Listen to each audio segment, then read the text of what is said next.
अज्ञानतिमिरान्धस्य ज्ञानाञ्जनशलाकया चक्षुरुन्मिलितं येन तस्मै श्रीगुरवे नमः।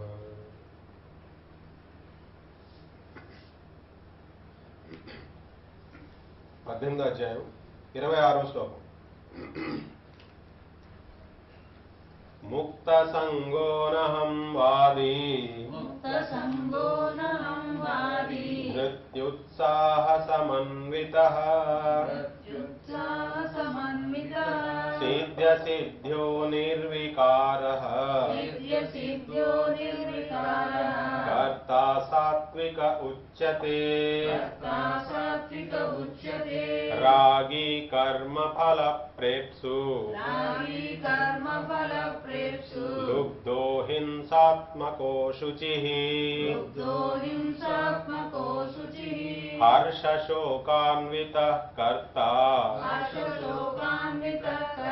రాజస పరికీర్తితః అయుక్త ప్రాకృతస్తబ్ధః షఠో నైష్కృతికోలసః విషాదీ దీర్ఘసూత్రీ చ కర్తా తామస ఉచ్యతే బుద్ధేర్భేదం ధృతేశ్చైవ గుణతస్త్రివిధం శృణు ప్రోచ్యమానమశేషేణ పృథక్త్వేన ధనంజయ ప్రవృత్తిం చ నివృత్తిం చ కార్యాకార్యే భయాభయే బంధం మోక్షం చ యా వేత్తి బుద్ధిః సా పార్థ సాత్వికీ యయా ధర్మమధర్మం చ కార్యం చ కార్యమేవ చ అయథావత్ ప్రజానాతి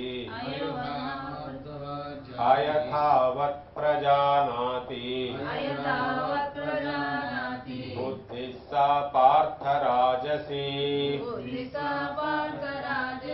అధర్మం ధర్మమితియా మన్యతే తమసావృతా సర్వార్థాన్ విపరీతాంశ్చ బుద్ధిః సా పార్థ తామసీ ధృత్యా యయా ధారయతే మనః ప్రాణేంద్రియ క్రియాః యోగేనావ్యభిచారిణ్యా ధృతిః సా పార్థ సాత్వికీ యయా తు ధర్మకామార్థాన్ ధృత్యా ధారయతేర్జున ప్రసంగేన ఫలాకాంక్షీ ధృతిః సా పార్థ రాజసీ యయా స్వప్నం భయం శోకం విషాదం మదమేవ చ న విముంచతి దుర్మేధా ధృతిః సా తామసీ మతా సుఖం త్విదానీం త్రివిధం శృణు మే భరతర్షభ అభ్యాసాద్రమతే యత్ర దుఃఖాంతం చ నిగచ్చతి యత్తదగ్రే విషమివ పరిణామే మృతోపమం తత్సుఖం సాత్వికం ప్రోక్తం ఆత్మబుద్ధి ప్రసాదజం విషయేంద్రియ సంయోగాత్ యత్తదగ్రే మృతోపమం పరిణామే విషమివ తత్సుఖం రాజసంస్మృతం యదగ్రే చానుబంధే చ సుఖం మోహనమాత్మనః నిద్రాలస్య ప్రమాదోత్తం తత్తామసముదాహృతం న తదస్తి పృథివ్యాం వా దివి దేవేషు వా పునః సత్వం ప్రకృతిజైర్ముక్తం యదేభిః స్యాత్ త్రిభిర్గుణైః.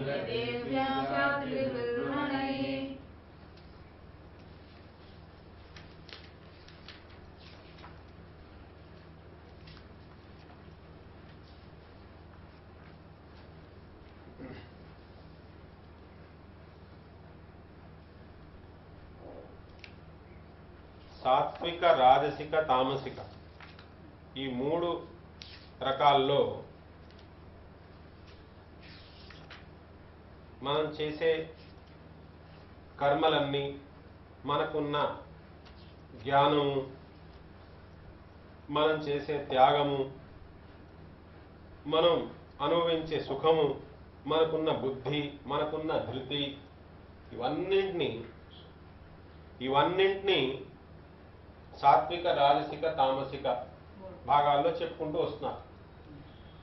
ఇంతకుముందు మనం త్యాగం, జ్ఞానం, కర్మ ఈ మూడు ఏ విధంగా చేస్తే సాత్వికం, ఏ విధంగా చేస్తే రాజసికం, ఏ విధంగా చేస్తే తామసికం చెప్పుకున్నాం. ఇప్పుడు 26వ శ్లోకం నుంచి మనకి సాత్విక కర్త, 26వ శ్లోకంలో సాత్విక కర్త, 27వ శ్లోకంలో రాజసిక కర్త, అలాగే 28వ శ్లోకంలో తామసిక కర్త. ఏ విధంగా పని చేస్తే సాత్విక కర్త, ఏ విధంగా పని చేస్తే తామసిక కర్త, రాజసిక కర్త, ఏ విధంగా పని చేస్తే సాత్విక కర్త. మళ్ళీ చాలాసార్లు మనం చెప్పుకున్నాం. ఇలా ఎందుకు చెప్పారు అంటే, మనం గురువు లేకుండా, శాస్త్రం లేకుండా ఎంతవరకు అయితే మనం జీవిస్తున్నామో అంతకాలంలో మనం చేసేది ఏదైనా సరే ఈ మూడింటికి ఏదో చెంది ఉంటుంది. ఈ మూడింటిని మనం దాటలేము. అదే ఇప్పుడు మనం చదివిన చివరి శ్లోకంలో కూడా అదే చెప్పారు. 40వ శ్లోకంలో నా తదస్తి పృథివ్యాం వా దివి దేవేషు వా పునః సత్వం ప్రకృతి జైర్ముక్తం యదేభి స్యాత్ త్రిభిర్గుణైః. భూమి మీద కానీ, స్వర్గంలో కానీ, దేవతల్లో కానీ, మనుషుల్లో కానీ అసలు ఎవరూ కూడా ఈ మూడు గుణాల నుండి వాళ్ళంతట వాళ్లే ముక్తులైపోలేరు. ఎందుకంటే మనం 14వ అధ్యాయంలో నేర్చుకున్నాం, ఎవరైతే నా యందు అనన్య భక్తితో ఉంటారో వాళ్ళకి ఆ మూడు గుణాలని దాటే శక్తి వస్తుంది. ఆ శక్తి కూడా భగవంతుడి వల్లే మనకు వస్తుంది. మనంగా ఆ మూడు గుణాలని దాటడం అనేది సాధ్యపడదు. మనం చాలా కష్టపడితే సాత్వికం దాకా రాగలం. సాత్వికం నుంచి విశుద్ధ సత్వంలోకి వెళ్ళి, విశుద్ధ సత్వంలో మనలో సంవృత్ వృత్తి, ఆ సంవిత్ వృత్తి వల్ల మనలో శక్తి సంచారం జరిగి మనం భగవంతుడితో భగవంతు సాక్షాత్కారం చేసుకోవడం అనేది అది కేవలం మన వల్ల జరిగిపోదు. అది భగవంతుడి వల్లే జరుగుతుంది. అందుకనే మూడు గుణాల నుంచి దాటడం అనేది భగవంతుడు కృప లేనిదే అవదు. అలాగని మనం కేవలం గురువుని, శాస్త్రాన్ని పక్కన పెట్టేసేసి నా ఇష్టం నేను జీవిస్తానంటే ఆ మూడింటిని మనం దాటలేదు. అందుకని మనం చాలా డీటెయిల్డ్గా అన్ని విషయాలు ఇలా చేస్తే సాత్వికం, ఇలా చేస్తే రాజసికం, ఇలా చేస్తే తామసికం అని కేటగరైజ్ చేస్తున్నారు. ఈ కేటగరైజేషన్లో మనం తెలుసుకోవాల్సిన ఇంకో విషయం ఏంటంటే, మనం ఎల్లప్పుడూ సాత్వికం, ఎల్లప్పుడూ రాజసికం, ఎల్లప్పుడూ తామసికంగా ఉండవు. ఒక్కొక్క ఇష్యూలో ఒక ఒక సమయంలో ఒక పరిస్థితిలో లేదా ఒక సబ్జెక్ట్లో ఆ కాలంలో అంటే ఆ పరిధి వరకు మనం ఒకే రోజులోనే మనం కాసేపు సాత్వికం ఉండొచ్చు, కాసేపు రాజసికం ఉండొచ్చు, కాసేపు తామసికం ఉండొచ్చు. 3 గుణాలు మనలో తిరుగుతూ ఉంటాయి, ఒకటి తర్వాత ఒకటి.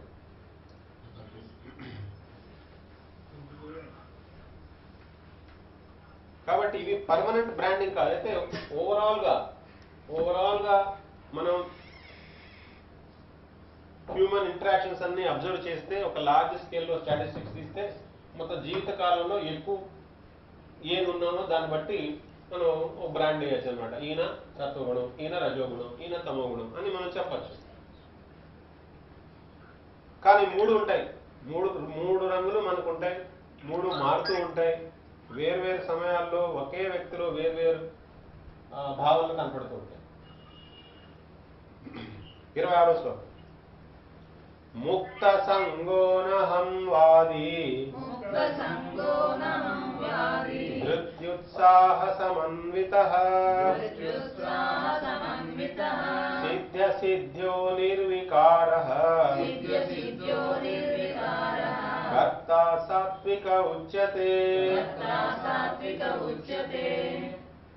సాత్విక కర్త ఉచ్యతే అనబడతాడు, పిలువబడతాడు. ఈజ్ కాల్డ్ యాజ్ ఉచ్యతే, చెప్పబడతాడు, అనబడతాడు అన్నారు. సాత్విక కర్త అని అనబడతాడు ఎవరు? ముక్త సంగో అనహం వాది. సంగదోషం లేదు. సంగదోషం అంటే మనం దేన్నైతే మనం పట్టుకుంటామో దాని మీద మనకున్న అహంకార మమకారాల వల్ల మనం దాని మీద ఏదో వర్క్ చేసేసి ఏదో పని చేసేయడం వల్ల నాకు ఈ ఫలితం కూడా నాకు రావాలని అహంకారం మమకారంతో కర్మ చేసేసి ఆ కర్మ ఫలితం నాకు వచ్చేయాలి అనే దృష్టిలో ఉంటాం మనం ఇప్పుడు. అంటే బయట వైపు తిరిగి ఉంటుంది అనమాట. మన ఇంద్రియాలు, మన మనస్సు, మన బుద్ధి అంతా భగవంతుడి నుంచి బహిర్ముఖత అయిపోయి ప్రపంచంలో దూరిపోయి ఉంటుంది. కానీ ఇక్కడ ఏమంటున్నారు? ముక్త సంగో అంటే ఆసక్తి లేదు, ఫలాకాంక్ష లేదు, ముక్త సంగదోషం లేదనమాట, ఫ్రీగా ఉన్నాడు. ఫ్రీగా ఉన్నాడు. జడ ప్రపంచంతో. జడ ప్రపంచం అంటే బాహ్య ప్రపంచం అనే కాదు, జడ ప్రపంచంతోనూ లేదు, జడ విషయాలతో ఏవి దేనితోనూ లేదు. బాహ్యంగాను దేహం, ఇంద్రియ, మనసు, బుద్ధి ఇవన్నీ కూడా జడానికి సంబంధించినవి. వీటిలన్నింటిలోనూ అహంకార మమకారాన్ని పెట్టుకోదలుచుకోలేదు. అలాగని పూర్తిగా భగవద్జ్ఞానం వచ్చేలేదు.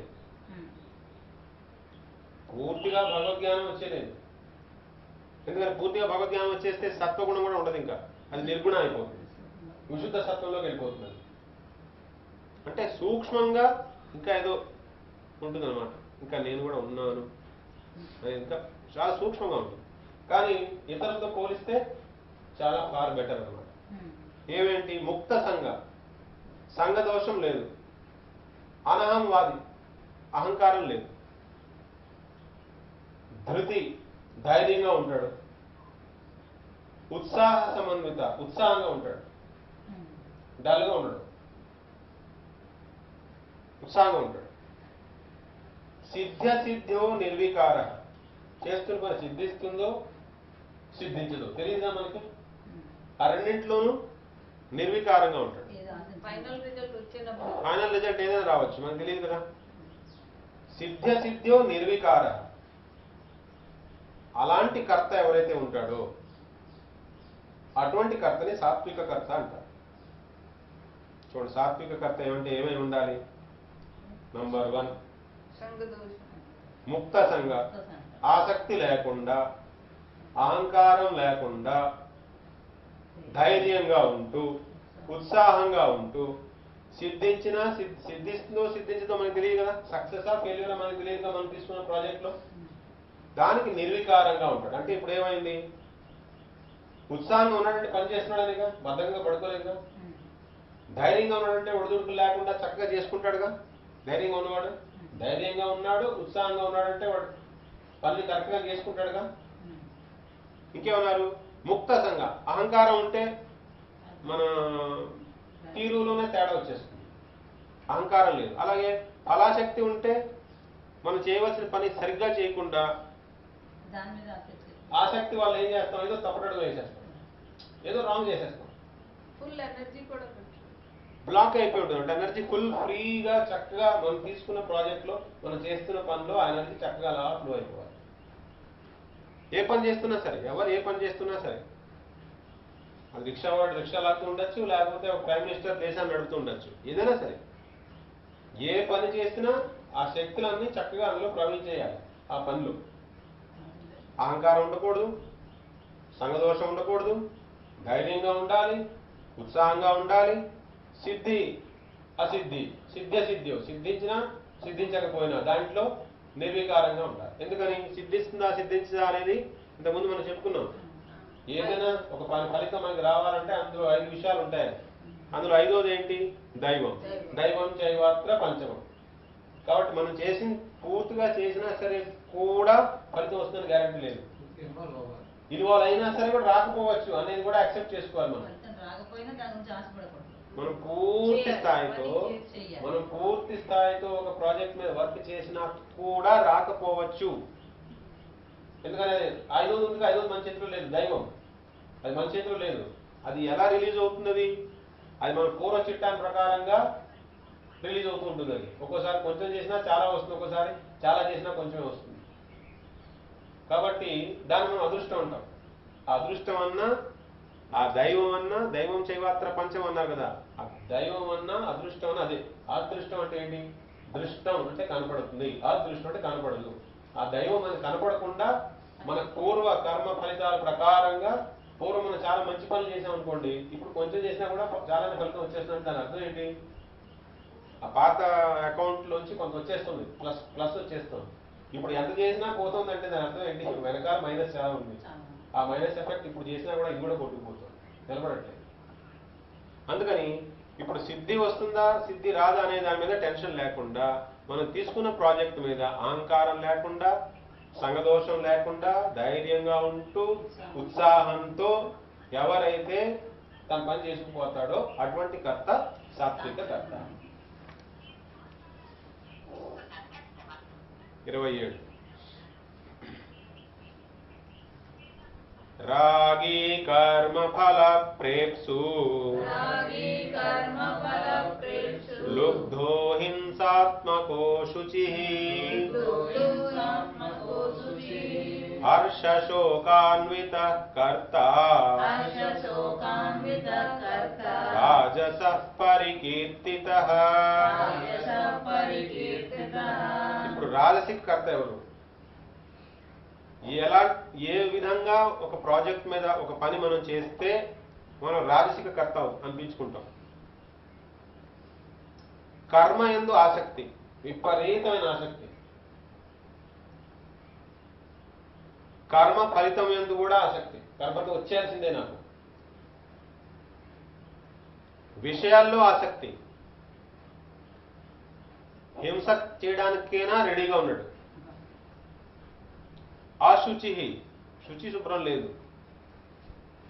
హర్షశోకాన్విత, హర్షశోకాన్విత అంతలోనే అంత ఆనందంగా పొంగిపోతాడు, అంతలోనే మొత్తం విషాదంలో మునిగిపోతాడు. అంటే అప్స్ అండ్ డౌన్ చాలా ఎక్కువగా వచ్చేస్తుంటాయి. వైబ్రేషన్, ఇమోషనల్ వైబ్రేషన్ చాలా అప్ అండ్ డౌన్ ఉంటుంది, హైపర్ అన్నమాట. అటువంటి కర్త రాజసిక కర్త. రాజసిక కర్త లక్షణాలు ఏమేంటి? కర్మయందు ఆసక్తి, రాగి కర్మ ఫలప్రేప్సు. కర్మలో ఆసక్తి ఉంది, కర్మ ఫలితం యందు ఆసక్తి ఉంది, విషయాల యందు ఆసక్తి ఉంది. హింస చేయడానికైనా రెడీ, శుచి లేదు. హర్షశోక యుక్తుడు, అంటే ఒక్కోసారి ఓ ఆనందంలో పొంగిపోతుంటాడు, ఒక్కోసారి ఓ దుఃఖంలో గడిపోతుంటాడు. అలా ఉన్నవాడు అలా అంత వైబ్రేషన్స్ తో ఎవరైతే పనిచేస్తున్నారో వాడు రాజసిక కర్త. ఇది ఫస్ట్ స్టెప్ లో ఉంటుందండి. భగవంతుడి రాకముందుకు చాలా జరిగేది. చాలా దూరం ఇది, భగవంతుడు చాలా దూరం ఇది. అది. రజోగుణం అంటే దానికి లక్షణాలన్నీ ఎవరు? రజోగుణ లక్షణాలన్నీ పొలిటీషియన్స్ ఉంటారు. రావణాసుడు బెస్ట్ ఎగ్జాంపుల్. ఎప్పుడు సాత్విక రాజకీయ తామసిక అనగానే మనం ముగ్గురు చూసేసుకోవచ్చు. విభీషణుడు సాత్వికుడు, రావణాసుడు రజోగుడు, కుంభకర్ణుడు తామసుడు, తినేసి పడతాడు, తమగుడు బద్ధకం. రాగి కర్మ ఫల ప్రేప్సు లుబ్ధో హింసాత్మకో శుచిః హర్షశోకాన్వితః కర్తా రాజసః పరికీర్తితః అయుక్త ప్రాకృత స్తబ్ధః షఠో నైష్కృతికోలసః విషాదీ దీర్ఘసూత్రీ చ కర్తా తామస ఉచ్యతే. తామస లక్షణం. తామసిక కర్త ఎవరు? అయుక్త. అయుక్త అంటే యుక్తి లేదు, చెయ్యాలా చేయకూడడానికి ఏం లేదు, చేయరాని పనులు కూడా చేసేస్తుంటాడు. చేయరాని పనులు కూడా చేసేవాడు అయుక్తుడు అన్నమాట. అయుక్త. ప్రాకృత. ప్రాకృత అంటే తన స్వభావం. ఇప్పుడు మనిషి అనేవాడికి సంస్కరణ అవసరం. ఎందుకని? అనేక జన్మల తర్వాత ఈ మానవ దేహం వచ్చింది కాబట్టి ఆ పూర్వజన్మ సంస్కారాలన్నీ ఉంటాయి. ఆ సంస్కారాలన్నింటి యొక్క సంస్కరణ అవసరం. సంస్కరణ లేకపోతే ఏమవుతుంది? ప్రాకృత. వాడు ప్రాకృతి, వాడికి ఏం నచ్చితే అలా చేసేస్తాడు, వాడికి ఏం అనిపిస్తే అలా చేసేస్తాడు. దానివల్ల ఏమవుతుంది? వాడికి నష్టమే, ఇతరులు కూడా నష్టమే. అంటే ఓ సరైన కోడ్ ఆఫ్ కాండక్ట్ ని ఫాలో అవడానికి ఇష్టపడ్డాడు. ఎందుకని ఇష్టపడ్డంటే ప్రాకృత అంటే అదుర్యులు లోపల ఏదైతే పుష్ చేస్తుందో, మన లోపల మనల్ని ఏదైతే ప్రేరేపిస్తుందో దాని ప్రకారం చేసేస్తాడు. రాజసికే, తామసిక్ కూడా ప్రాకృత కదా, రెండు ఉంటాయి. ప్రాకృత అంటే తన స్వభావం ప్రకారం చేసేయడం అంతే, ఇన్స్టింక్ట్ ప్రకారం చేసేయడమే. దాన్ని సంస్కరించుకుందాం అనేది ఉండదు. చెప్పినా కూడా అయుక్త ప్రాకృత. స్తబ్ధ. స్తబ్ధ అంటే నమ్రత లేకుండా మాట్లాడడం, నమ్రత లేకుండా వ్యవహరించడం. స్తబ్ధ. పెద్ద గురుగారు వచ్చారు, మన సాష్టాంగ నమస్కారం చేసుకోవాలి, నేను నలుగున్నాను వచ్చాడు, ఇప్పుడు కూర్చున్నాం అనుకోండి, అదే స్తబ్ధ అని. అలా ఉండదు. షఠ మూర్ఖే కాదు, ఇక్కడ మాయావి అన్నారు. మాయావి అంటే ధూర్త్ అన్నమాట, కన్నింగ్ వేషాలు. నైష్కృతిక. నైష్కృతిక అంటే ఇతరుల్ని అవమానించే విధంగా మాట్లాడడం, పించింగ్ అనమాట. ఇలా మాట్లాడితే ఇవి గాయపడుతుందని తెలుసు, కావాలని పదాల్ని. అదో టేస్ట్ వాళ్ళకి, అదో టేస్ట్ అనమాట, అదో రసం వస్తుంది. ఇప్పుడు ఆయన ఒక మాట అన్నాం అనుకోండి, అలా కనుక తిడితే నాకు ఆనందం అమ్మా, ఇప్పుడు ఈయన ఇబ్బంది పడతారు కదా, ఇప్పుడు నాకు హాయిగా ఉంటుంది అంటే ఇతరుల్ని గిచ్చడం అనమాట. నైష్కృతిక. అలస బద్ధకం. విషాది ఎప్పుడు శోకమగ్నం ఉంటాడు. డిప్రెషన్లో శోకమగ్నం ఉన్నాడు అనుకోండి, ఎంత శోకమగ్నం అంటే వాళ్ళకి అది అలవాటు అయిపోతుంది. కొంతమంది ఉంటారు ఆ శోకంలో ఉంటారు, వాళ్ళు ఎప్పుడు ఏదో జరిగి ఉంటాయి. ఎవరి జీవితాల్లో శోకాలు రావట్లేదు, ఎవరికి అందరికీ అన్ని మంచి జరిగిపోతున్నాయా? ఏవో కష్టాలు వస్తుంటాయి, జీవితం అన్నాక కష్టాలు వస్తుంటాయి, సుఖాలు వస్తుంటాయా, ఎప్పుడో జరిగిపోతుంది. ఇంకా దాన్ని పట్టుకుని వేలాడుతుంటారు. దాని తర్వాత నెమ్మదిగా ఏంటంటే అదొక పబ్లిక్ సింపతిలా తయారైపోతుంది. వాళ్ళకి అది కంఫర్టబుల్గా ఉంటుంది. అది ఇంకా దాని తర్వాత దాన్ని పట్టుకుని విషాది అనమాట. మీరు వాళ్ళతో మాట్లాడారనుకోండి ఆ చిట్టా ఓపెన్ చేసేస్తారు. ఆ విషయం చీరఫుల్ ఉండదు. మిమ్మల్ని కూడా వాళ్ళ బాధలోకి లాగేసుకుని మీ దగ్గర నుంచి కూడా సింపతి రావాలి. ఇప్పుడు వాళ్ళకి జరిగిపోయింది అయినా ఇప్పుడు మళ్ళీ సింపతి కావాలి. చాలా మంది ఉంటారు అలా. భార్య పోయింది, కొడుకు పోయాడు, భర్త పోయాడు, తల్లిదండ్రులు చిన్నప్పుడు ఏదైనా కావచ్చుగా. అసలు ఎవరు శాస్త్రంగా ఉన్నారు, ఎవరు పోవట్లేదు, అందరూ పోయేవాళ్ళమేగా. కాసేపేగా ఈ ట్రైన్లో కూర్చుంది, ఎవరు స్టేషన్ వస్తాడు దిగిపోవడమేగా. కానీ ఒక జరిగిన సంఘటన వల్ల ఏదో ఒకటి జరిగిపోయిన జీవితంలో దాన్ని యాక్సెప్ట్ చేసి దాని నుంచి ముందుకు వెళ్దాం అనేది లేదు. లేకుండా ఏమవుతుంది, ఏం చేస్తుంటారంటే ఆ బాధ ఏదైతే ఉందో ఆ బాధని రోజు నిత్యకర్మ ఎలాగైతే మనల్ని శ్రద్ధగా చేసుకోమన్నారో దాన్ని నిత్యకర్మలా చేసి దాంట్లో రోజు కాస్త దానికి నూనె వేసి దీపం వెలిగించి రోజు దానికి ఆర్పిస్తుంటారు ఆ శోకానికి. ఎలా ఉంటుంది? అందుకని 10 సంవత్సరాలు, 20 సంవత్సరాలు, 40 సంవత్సరాలు, 50 సంవత్సరాలు గడిచిపోయినా సరే అదే దుఃఖం మళ్ళీ మాట్లాడుకుంటారు. అరే 50 సంవత్సరాలు గడిచిపోయింది, బయటకు వచ్చేచ్చుగా.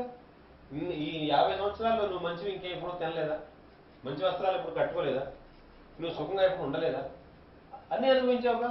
మళ్ళీ మాట్లాడితే ఆ విషయాన్ని చిట్టా ఓపెన్ చేస్తావేంటి? నీకేదో అన్నీ జరిగిపోయినట్టు. మెమరీ పవర్ ఎక్కువ. ఎవరికి? చెప్పేవాళ్ళకి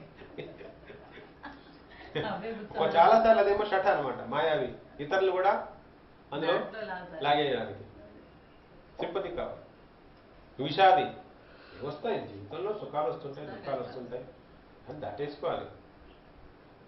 విషాది దీర్ఘసూత్రి. ఒక పని చెప్తే చేయరు, 5 నిమిషాల్లో చేసే పనిని 5 రోజులైనా చేయరు. దీర్ఘసూత్రి తామస లక్షణం, తామసిక కర్త యొక్క లక్షణం దీర్ఘసూత్రి. ఇవన్నీ ఉన్న లక్షణాలను ఎవరికైతే ఉంటాయో వాళ్ళని తామసిక కర్త అంటారు. చూడండి ఎన్ని ఉన్నాయో. అయుక్త, అయుక్త అనుచిత్ కార్యప్రియంగా అంటే అసలు ఏ కార్యం అయితే చేయకూడదో, ఏ పనులైతే చేయకూడదో అవి కూడా చేసేస్తాయి. ప్రాకృత స్వభావం ప్రకారం చేసేయడమే, సంస్కరణ ఏమీ లేదు. స్తబ్ద, స్తబ్ద నమ్రత లేదు. షట కన్నింగ్, చాలా కన్నింగ్, మాయావి. నైష్కృతో, నైష్కృత ఇతరుల్ని కష్టపెట్టేలా మాట్లాడడం. అలాగే అలసహ బద్ధకం, విషాది శోకం. దీర్ఘసూత్రి, దీర్ఘసూత్రి అంటే పనిని ఎంత టైంలో చేయాలో అంత టైంలో చేయకుండా దాన్ని సాగని దీర్ఘసూత్రి. ఇవన్నీ తామసిక కర్త యొక్క లక్షణాలు. అంటే మనం కూడా అప్పుడప్పుడు కొన్ని పనులు అలా చేస్తూ ఉంటాం, అందుకోసం మనం తెలుసుకోవాలన్నమాట. ఎందుకని పరణాధ్యాయం చెప్తారు, నా భక్తుడు చాలా దక్ష.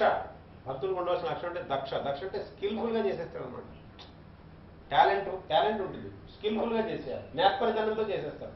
భక్తుడికి అన్ని విషయాలు తెలుసు, ఎప్పుడు ఏం చేయాలి, ఏం చేయకూడదు, ఏం మాట్లాడాలి, ఏం మాట్లాడకూడదు, ఎలా ఉండాలి, ఎలా ఉంటుంది అన్నీ తెలుసు. అందుకని ఏంటి, చాలా నేర్పరితనంగా చేసుకోవాలి.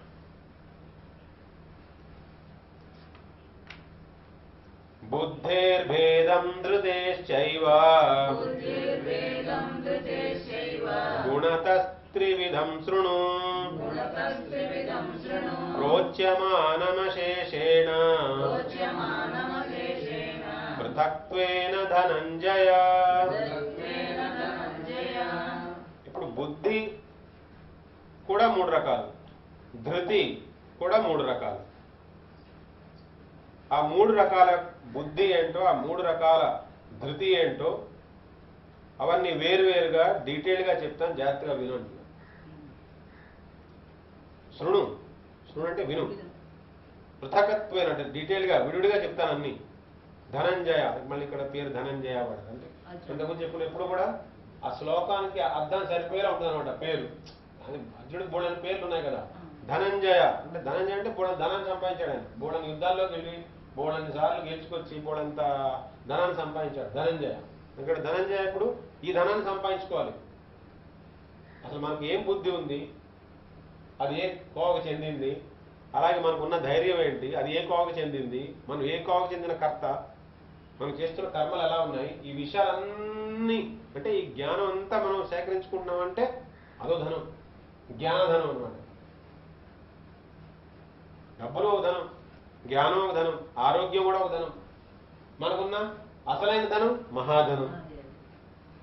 కృష్ణుడి మీద మనకుండే ప్రీతి మహాధనం, అల్టిమేట్.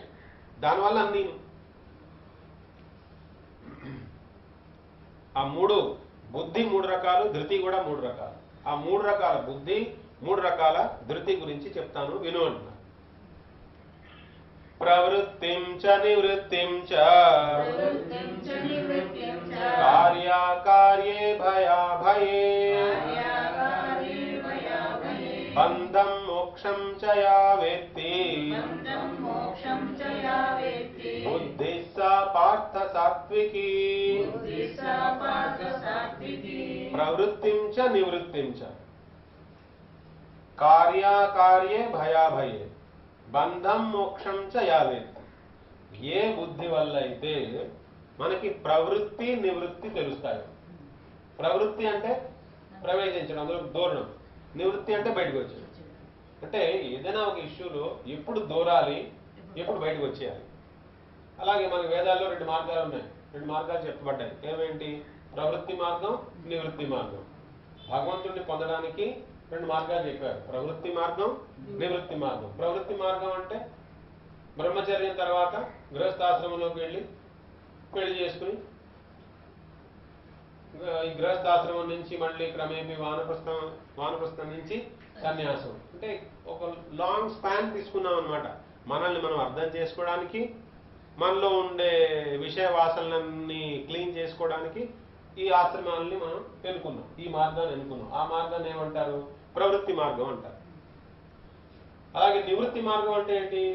బ్రహ్మచర్యం అయిన వెంటనే, బ్రహ్మచర్యం నుంచి ఇంక మళ్ళీ వాళ్ళు గురువు దగ్గర నుంచి ఇంటికి రావాలి, గురుకులం నుంచి ఇంక ఇంటికి వచ్చేది, అక్కడి నుంచి అక్కడే సన్యాసం. అంటే వాళ్ళు అదే స్కూల్లో టీచర్స్ అయిపోతారు అనమాట, ఇంటికి రాకుండా. అంతే కదా, నా అర్థం అదే కదా. అంటే వాళ్ళు ఏంటి, ఇంకా ఆ విద్యని అభ్యసిస్తూ, ఆ విద్యని బోధన చేస్తూ, ఆ విద్యకి సంబంధించిన విషయాలని తన జీవితంలో అన్ని ఉండేలా చూసుకుంటూ, ఈ గృహస్థంలో దూరం దగ్గర నుంచి చాలా జంజాలం, ఎవరు కావాలని ఇది ఇంకా చికాకులు పడేది, బాధ మనకి బాధ వద్దులేని చెప్పేసి ఆ మార్గం ఎన్నుకుంటారు. అది ప్రవృత్తి నివృత్తి మార్గాలు. సో వేదాల్లో మనకు చెప్పిన 2 మార్గాలు ఉన్నాయి, ప్రవృత్తి నివృత్తి మార్గాలు. గోపికలు అనుసరించింది 3వ మార్గం. అది ప్రవృత్తి కాదు, నివృత్తి కాదు, అది ప్రపత్తి మార్గం, శరణాగతి. ప్రపత్తి ఉన్న పడంగా శరణాగతి అనమాట.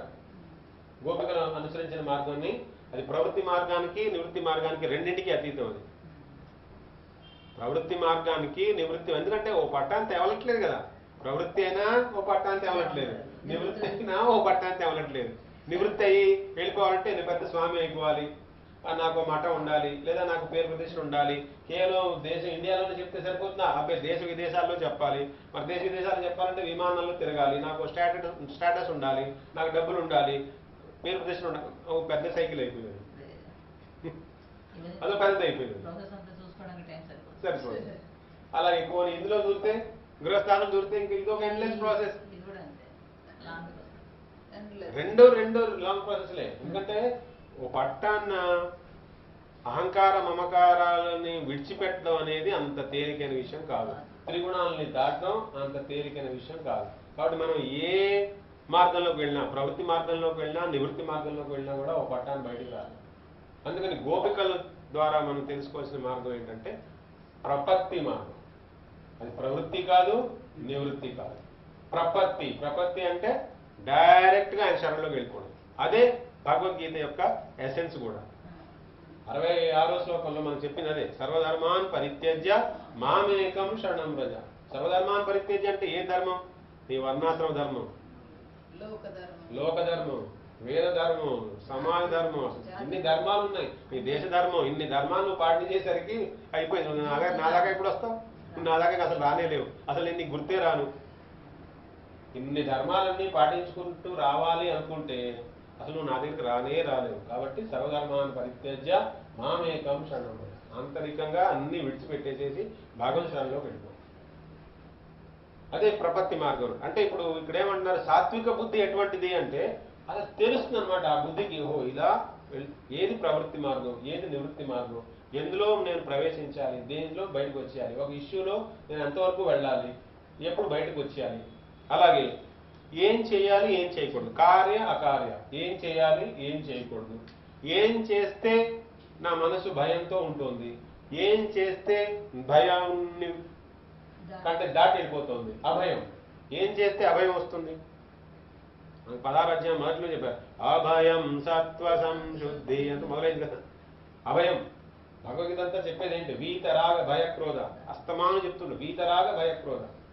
వీతాన్ని విడిచిపెట్టే, ఏంటి విడిచిపెట్టే, రాగము భయము క్రోధము, ఈ మూడిని విడిచిపెట్టే అంట. కాబట్టి ఇవన్నీ ఎలా వస్తాయి అంటే ఏ బుద్ధి వల్ల అయితే మనకు అసలు తేడా తెలుస్తుందో, విచక్షణ జ్ఞానం ఉందన్నమాట. ఏ బుద్ధికైతే ఈ విచక్షణ జ్ఞానం ఉందో ప్రవృత్తి ఏంటి నివృత్తి ఏంటి, ఏం చేయాలి ఏం చేయకూడదు, అలాగే భయం ఏంటి, ఎలా ఏం చేయడం వల్ల భయం పుడుతుంది, ఏం చేయడం వల్ల అభయం వస్తుంది, అలాగే ఏం చేస్తే నాకు బంధనం వస్తుంది, ఎలా ఉంటే నాకు మోక్షం వస్తుంది. బంధం మోక్షం తెలుసుకోవాలి. నేను ఎలా ప్రవర్తించడం వల్ల ఇరుక్కుపోతున్నాను, ఎలా ఉండడం వల్ల నాకు మోక్షం వస్తుంది. ఏ బుద్ధి అయితే ఇవన్నీ స్టడీ చేసి సేకరించుకుని తెలుసుకుంటుందో అది సాత్విక బుద్ధి. ఆ బుద్ధిని ఏమన్నారు, సాపార్థ సాత్విక బుద్ధి, సాపార్థ అటువంటి బుద్ధి సాత్వికి. పార్థ పార్థ అంటే అర్జునుడికి. ప్రవృత్తిం చ నివృత్తిం చ కార్యాకార్యే భయాభయే బంధం మోక్షం చ యా వేత్తి బుద్ధి సా పార్థ సాత్వికి. దీనికి 4 స్థానాలు ఉన్నాయి కదా, సన్యాసం, బ్రహ్మచర్యం, గృహస్థం, వానప్రస్థం, సన్యాసం. వానప్రస్థం అంటే 50 తర్వాత 100 సంవత్సరాలు బతికారు అనుకోండి, 25 years వరకు బ్రహ్మచర్యం, 25 నుంచి 50 గృహస్థం, 50 నుంచి 75 వానప్రస్థం, 70 సన్యాసం.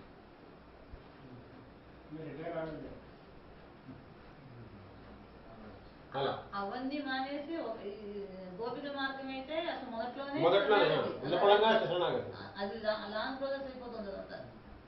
ప్రత్యేకించి ఇంకేమన్నా వానప్రస్థం ఎవరికి ప్రపత్తి మార్గాన్ని చెప్పేది ఏమన్నా ప్రత్యేకించి అనుకోవడమే ఈ వయసు అంతే.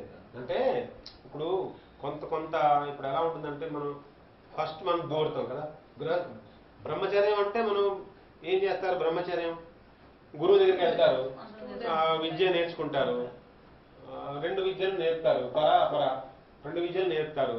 అపరా విద్య అంటే ఈ ప్రపంచానికి సంబంధించింది, పరా విద్య అంటే భగవంతుడికి సంబంధించింది. వాడు చెప్తారు, ఇదిగో బాబు జీవుడు, జీవాత్మ, ఇది సృష్టి, భగవంతుడు, నీ ధ్యేయం ఇక్కడికి వెళ్ళాలి, కానీ నీలో బోళ్ళని కోరికలు ఉన్నాయి, ఉన్న పడంగా నువ్వు అక్కడికి వెళ్ళలేవు, కాబట్టి గడ్డ కింద బెల్లం పెట్టి యాత్ర ఉంటుందిగా మంచి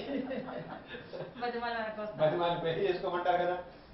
అంటే దాని అర్థం ఏంటి, నువ్వు కోరికలన్నీ నిదానంగా తీర్చుకుని నిదానంగా నీకు ధనం మీద రకరకాల ఇంకా పేరు ప్రతిష్ట మీద ఏవైతే అన్ని కోరికలు నెమ్మదిగా ధర్మబద్ధంగా జీవించి నీ కోరికలన్నీ ఆ కోరికల ప్రెషర్ యొక్క కొంచెం తగ్గించేసుకుంటే, వాసన ప్రెషర్ తగ్గించేసుకుని ఈ గృహస్థాశ్రమంలో ఉన్నప్పుడే బోర్డంత సత్యాంగత్యం చేసుకుంటూ, లేకపోతే అది మర్చిపోతాంగా ఫస్ట్ 20 సంవత్సరాలు నేను నేర్చుకున్న తర్వాత గుర్తుంటుంది ఏంటి, అదే కదా సమస్య ఇప్పుడు.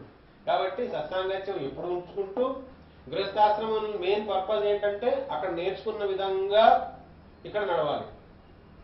అక్కడ గురుకులంలో ఏం నేర్చుకున్నారో దాని ప్రకారంగా ఇక్కడ నడవాలి. ఇక్కడ యజ్ఞం ఎప్పుడు జరుగుతుండాలి. యజ్ఞం అంటే అందరి మంచి కోసం, అందులో మన మంచి కూడా అందులో ఉండేలా ఆ యజ్ఞము యోగము జరుగుతూ ఉండాలి. అలాంటి పనులు చేస్తూ ఉండాలి. చేయగా ఏమవుతుంది అంటే అందులో నెమ్మదిగా మన కోరికల ప్రెషర్ అంతా తగ్గిపోయి, మన అహంకారం మమకారాలు కొంచెం తగ్గి, మనకు 50 సంవత్సరాలు వచ్చేసరికి 25 years లో మనం బోర్డంత శుద్ధి జరుగుతుంది కదా. నెమ్మదిగా అప్పటికి అబ్బాయి వృద్ధిలోకి వస్తాడుగా, వాళ్ళు నెమ్మదిగా అప్పచెప్పేసేసి అవునా కదా, అలాగుంటే పర్వాలేదు. ఇందాక చెప్పారుగా ఓపిక తగ్గిపోతే ఇందాక చెప్పాను కదా పాట నైష్కృతి. గుర్తు రావడం. నైష్కృతి అంటే దెప్పు పొడుపులు మాటలు. ఓపిక తగ్గిపోయింది. దీనికి ఓపిక అక్కర్లేదుగా, నాలుగు ఓపిక అక్కర్లేదుగా, చాలా డేంజర్. అబ్బా అలాంటి వాళ్ళు లేరండి. సో క్రమేణా ఏమైంది, 50 సంవత్సరాలు వచ్చేసరికి నెమ్మదిగా అబ్బాయికి ట్రైనింగ్ అనమాట, అబ్బాయి గైడెన్స్ ఇస్తూ ఇది ఇంకా ఇంటెన్స్ చేసుకోవడం. ఏది భగవంతుడితో సంబంధం ఇంకా బాగా పెంచేసుకోవడం నెమ్మదిగా. అప్పటికి నేర్చుకున్నవన్నీ బాగా వచ్చేసాయి, ప్లస్ మనం మనసు కూడా క్లియర్ అయిపోయింది. ఇంకా ఈ ప్రపంచం మీద మోజు తీరిపోయింది. ఇంకా 70 వచ్చేసరికి మొత్తం విడిచిపెట్టేసాడు, రెడీ, ఎక్కడైనా ఫ్రీగా ఉంది. అదంటే ఒక 100 సంవత్సరాలు జీవిస్తాడు అనుకుని అంచనా వేశారు, కానీ మనకి ఆహారమే మారిపోయింది కాబట్టి మనం 100 సంవత్సరాలు జీవించట్లేదు. ముందే చేసేయాలి, అందుకే ముందే చేసేసుకోవాలి, తగ్గించేయాలంట. 20 అనుకోవాలి, లేకపోతే 15.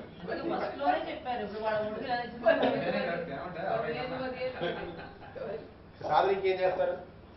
అందుకని ప్రపత్తి మార్గం, అందుకనే భక్తి, నారద భక్తి సూత్రాల్లో కూడా భక్తి ఎలా చేయాలి అంటే, నారద భక్తి సూత్రంలో ఒక సూత్రం ఉంటుంది అనమాట, యథా వ్రజగోపికానా. కాబట్టి భక్తి ఎలా చేయాలి అంటే, వ్రజగోపికలు కృష్ణుని ఎలా ప్రేమించారో అలా ప్రేమించారు. అది ప్రపత్తి మార్గం. ఎందుకంటే ఇంకా దాంట్లో ఇంకా కల్మషం లేదు, సరే ఈ గొడవ లేదు. ఇంకా ప్రవృత్తి మార్గంలో ఉన్నా నివృత్తి మార్గంలో ఉన్నా మనిషికి అహంకార మమకారాలు పోవట్లేదు. కేవలం భగవంతుడిని ప్రేమించినప్పుడు మాత్రమే భగవంతుడికి నేను దాసుణ్ణి, లేదా నా మూలంగా కృష్ణుడికి సుఖం కలగాలి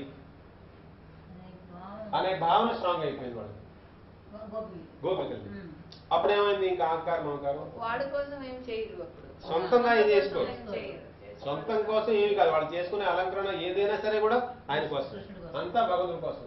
అంటే ఏ టు జెడ్ వాళ్ళు చేసే ప్రతి పని ఎందుకోసం చేస్తున్నారంటే ఆయనకు నచ్చుతుందని, ఆయనకు నచ్చాలని, ఆయన ప్రీతి కొరకు. ఏం చేసినా ఆయన మనం చూస్తే ఏమవుతుంది, వీళ్ళు పెద్దగా స్టైల్గా డ్రెస్ వేసుకుని ఆయన ప్రీతి, కానీ నిజంగా వాళ్ళ భావం ఇది కాదు. నిజంగా వాళ్ళ భావం భగవంతు ప్రీతి కోసం, భగవంతుడి యొక్క ప్రీతి కోసం. ఆ డీప్ లేయర్లోకి వెళ్ళిపోయింది. అంటే అక్కడ చాలా అహంకార మమకారం అనేది పూర్తిగా పోయింది. అంటే ఇంకొకటి ఏంటి, ఇంకొక ముఖ్యమైన విషయం ఏంటి, జనరల్గా మనం ఇప్పుడు ఎవరైనా విష్ణుమూర్తిని ప్రార్థిస్తారు. జనరల్గా విష్ణుమూర్తిని లేదా కృష్ణుడు పూజించిన, లక్ష్మీనారాయణ పూజిస్తే వాడు ఐశ్వర్య బుద్ధితో పూజిస్తారు.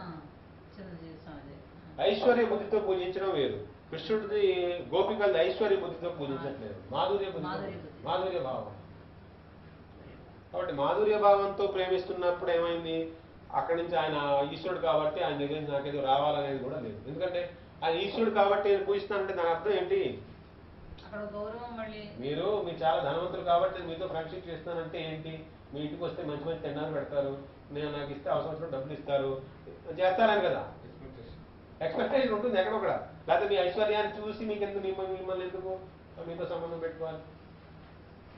కాబట్టి ఐశ్వర్యం ఉన్న చోట కొంత ఎక్స్పెక్టేషన్ లైట్గా ఉంటుంది.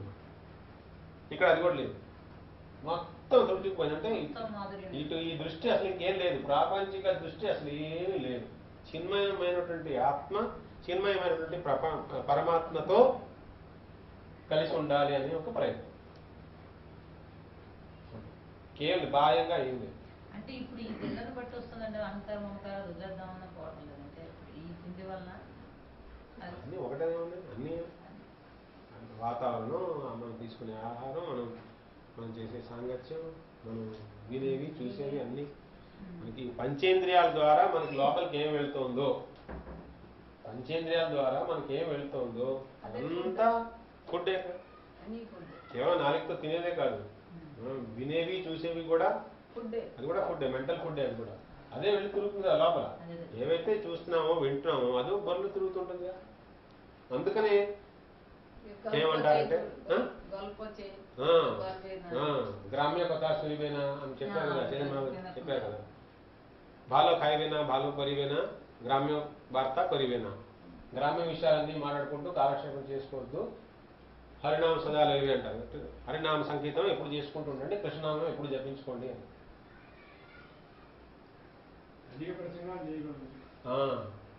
అంటే ఒకటి మనకి కొంత తెలుసుంటుంది కదా, ఏదో విషయం మీద మనకు తెలుసుంటుంది కదా, మనకి ఏదైతే తెలుసుంటుందో అది లోపల ఉడుతూ ఉంటుంది.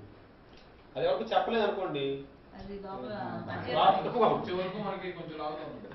అది అజీర్ణం. అది చెప్పేయాలి. అది చెప్పేస్తే చూసావా నాకు కూడా తెలుసు అనేది వస్తుంది. అది కూడా అదొక రకమైన పాజిటివ్నెస్. మనకు పాజిటివ్నెస్ ఉంటుంది కదా అన్ని విషయాల మీద, ధనం మీదో లేకపోతే మనకున్న విద్య మీదో లేకపోతే మన కారు మనకి ఏముంటే దాని మీద మనకు ఒక రకమైన పాజిటివ్నెస్ ఉంటుంది. అది ఎగ్జిబిట్ చేయాలి, చూపెట్టాలి జనానికి. చూపిస్తే ఏమవుతుంది చూపెట్టాలి అంతే. వాళ్ళ బుద్ధి పెట్టుకుంటుంది. అలా అదొక మనస్తత్వం అనమాట. చూపించిన వాడు ఉంటాడు, ఆ? చూపించిన వాడు కూడా ఉంటాడు. చూపించిన వాడు దాచేసుకునే బుద్ధి వేరు. వీళ్ళు చూపెట్టకూడదు నాకు దృష్టి తగ్గుతాము చూపెట్టకూడదు అది వేరు. మళ్ళీ దాంట్లో దాచుకోవడం ఉండకూడదు, చూపెట్టుకోవడం ఉండకూడదు కదా. క్లియర్గా ఏది అవసరం ఎప్పుడు ఏది అవసరం అది వాడితే సరిపోతుంది. ప్రవృత్తిం చ నివృత్తిం చ ప్రవృత్తిం చ నివృత్తిం చ కార్యాకార్యే భయాభయే కార్యాకార్యే భయాభయే బంధం మోక్షం చ యా వేత్తి బంధం మోక్షం చ యా వేత్తి బుద్ధి సా పార్థ సాత్వికి. బుద్ధి సా పార్థ సాత్వికి. ప్రవృత్తి ఏంటి, నివృత్తి ఏంటి, ఏం చేయాలి ఏం చేయకూడదు, ఏం చేస్తే నేను భయంలో ఉంటున్నాను, ఏం చేస్తే అభయంగా ఉంటున్నాను, ఏం చేయడం వల్ల బంధనంలో ఇరుక్కుంటున్నాను, ఏం చేయడం వల్ల మోక్షం వస్తుంది. ఇలా క్లియర్గా తెలుసుకోవడానికి రెడీ అవుతుందో లేదా తెలుసుకుంటుందో, ఏ బుద్ధి వల్ల అయితే మనం ఇలా తెలుసుకుంటామో అదే సాత్విక బుద్ధి. యయా ధర్మమధర్మం చ ధర్మమధర్మం చ కార్యం చ కార్యమేవ చ కార్యం చ కార్యమేవ చ అయథావత్ ప్రజానాతి అయథావత్ ప్రజానాతి బుద్ధి స పార్థ రాజసే. బుద్ధి సా పార్థ రాజసి. యయా ధర్మం అధర్మం చ అంటే ధర్మము అధర్మము, కార్యము అకార్యము తేడా తెలుసుకోవడంలో తప్పట అడిగేస్తూ ఉంటుంది. అది రాజసీ బుద్ధి. కరెక్ట్గా తెలియదు, ఇది ధర్మం ఇది అధర్మం తెలియదు. అంటే పూర్తి పరిపక్వత కాలే. అంటే అధర్మం కూడా ధర్మంగా అనుకుంటూ ఉంటుంది. ఈ ధర్మం అందుకే ధర్మరాజు జూదం ఆడితే ధర్మమా అధర్మమా? జూదం ఆడటం ధర్మమా అధర్మమా? అదే. కానీ ఆయనకి ఏమనిపిస్తోంది, క్షత్రియుడు నేను, వీళ్ళు కూడా క్షత్రియులు, రాజుని పిలిచి జూదం ఆడమన్నప్పుడు ఆడాలంట, ధర్మం అంట. అంటే ఏమైంది అక్కడ? తెలియట్లేదు, తేడా తెలియట్లేదు, మనం సరిపెట్టుకోవడం. అంటే పరిపక్వత లేదు జ్ఞానంలో. అధర్మం ఎలా ధర్మం ఏంటది? అదే అడిగింది, ఎలా ధర్మం? జూదం ఆడటం ధర్మం ఏంటి? నువ్వు ఆడితే ఆడావు. భార్యను పెట్టడం ధర్మం ఏంటి? అందమును పెట్టడం ధర్మం ఏంటి? ఆడేటప్పుడే కృష్ణుడు సంప్రదించలేదండి. అంటే ఏమైపోయింది, నేను క్షత్రియుడిని, వీళ్ళందరూ క్షత్రియుడు, ఓ రూల్ పెట్టారనుకోండి, క్షత్రియుడు ఇంకో క్షత్రియుడిని యుద్ధానికి కానీ జూదానికి కానీ పిలిస్తే రెడీగా ఉండాలి. అంటే దాంట్లో వెనకాల ఉన్న భావార్థం ఏంటి? క్షత్రియుడికి రాజసం ఉంటుంది కదా, యుద్ధం శౌర్యం వీర్యం లక్షణాలు చెప్తారు. తర్వాత తేజము శౌర్యం అని ఉంటాయి కదా. ఆ ఉన్నవాడు వాడి దగ్గర ఏమున్నా దాన్ని వదులుకోవడానికైనా రెడీ, దానికోసం ఫైట్ చేయడానికైనా రెడీ. ఓడిపోయినట్లు లెక్క. రకంగానే వెళ్ళాడు. అలా అనుకున్నారు, అలా క్రియేట్ చేశారు, అలా క్రియేట్ చేసేసారు అప్పట్లో. అందుకు అప్పుడేమైపోయింది, ఆ ఒక స్టేజ్కి వచ్చేసరికి అది మసకలా అయిపోతుంది అనమాట. ధర్మం అధర్మం మసకలా ఉంటాయి, తెలియదు మనకి. ఇదే ధర్మమేమో అధర్మమే ధర్మం అనిపించేస్తుంటుంది. యథార్థ జ్ఞానం ఉండదు అనమాట. ఏది ధర్మం ఏది అధర్మం పూర్తిగా క్లియర్గా విడగొట్టుకోవడం అనేది సాధ్యపడదు. ఇంకా అటువంటి ఒక ఫిక్స్ టైంలో ఒకేలాగా అది సేమ్ వర్క్ ధర్మం అధర్మం రెండు చెప్పలేదు కదా. ఒక టైంకి ఒక టైంకి ఒకలా ఉంటుంది. కానీ ఎప్పుడైనా సరే ఒక జనరల్ ధర్మం ఉంటుంది. ఆ జనరల్ ధర్మం ఏంటి? జనరల్ ధర్మం ఎప్పుడు కూడా మూడు విషయాలు ఉన్నాయి కదా. మూడు విషయాలు ఎలా ఉన్నాయి? భగవంతుడు, జీవాత్మ, ప్రపంచం. మెయిన్ ఈ జీవాత్మ ఇక్కడ ఇరుక్కున్నాడు కదా, ఎలాగైనా సరే ఇది తీసి తిప్పాలి. ఇది మెయిన్ ధర్మం. ఏ ఏ పనులు చేస్తే ఇవన్నీ జరుగుతాయి ధర్మం.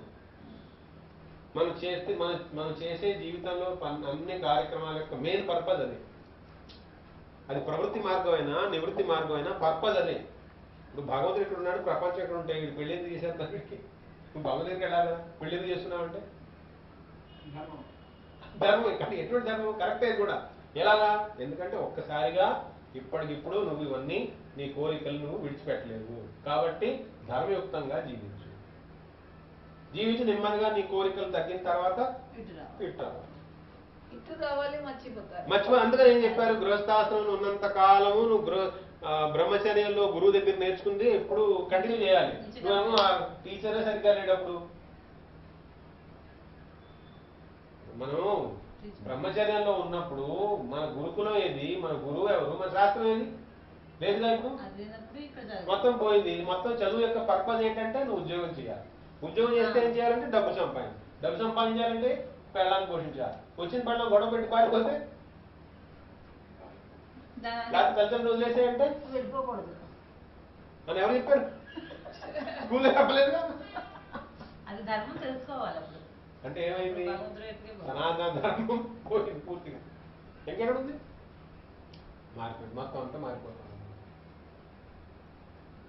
గందరగోళం అయిపోతుంది. అంటే అసలు ఎందుకు పెట్టారు?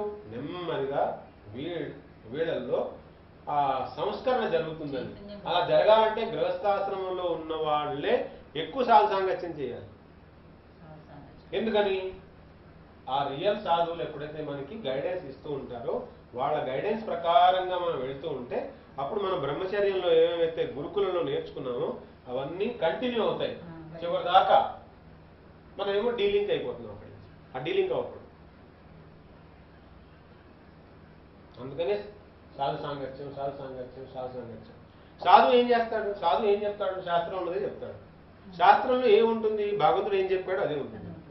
కాబట్టి శాస్త్రం అన్నా, సాధువు అన్నా, భగవంతుడి మాట అన్నా మూడు ఒకటే. ఆ మూడు ఒకటే ఏదైతే ఉన్నాయో ఆ మార్గం మీద మనం నడవాలి. ఏ ఏ పనులు చేయడం వల్ల మనం ఆ రూట్లోకి వస్తాం అదే ధర్మం. ధర్మం యొక్క బేసిక్ డెఫినేషన్ అది. భగవంతుడు ఏం చెప్పాడో శాస్త్రంలో అదే ఉంటుంది.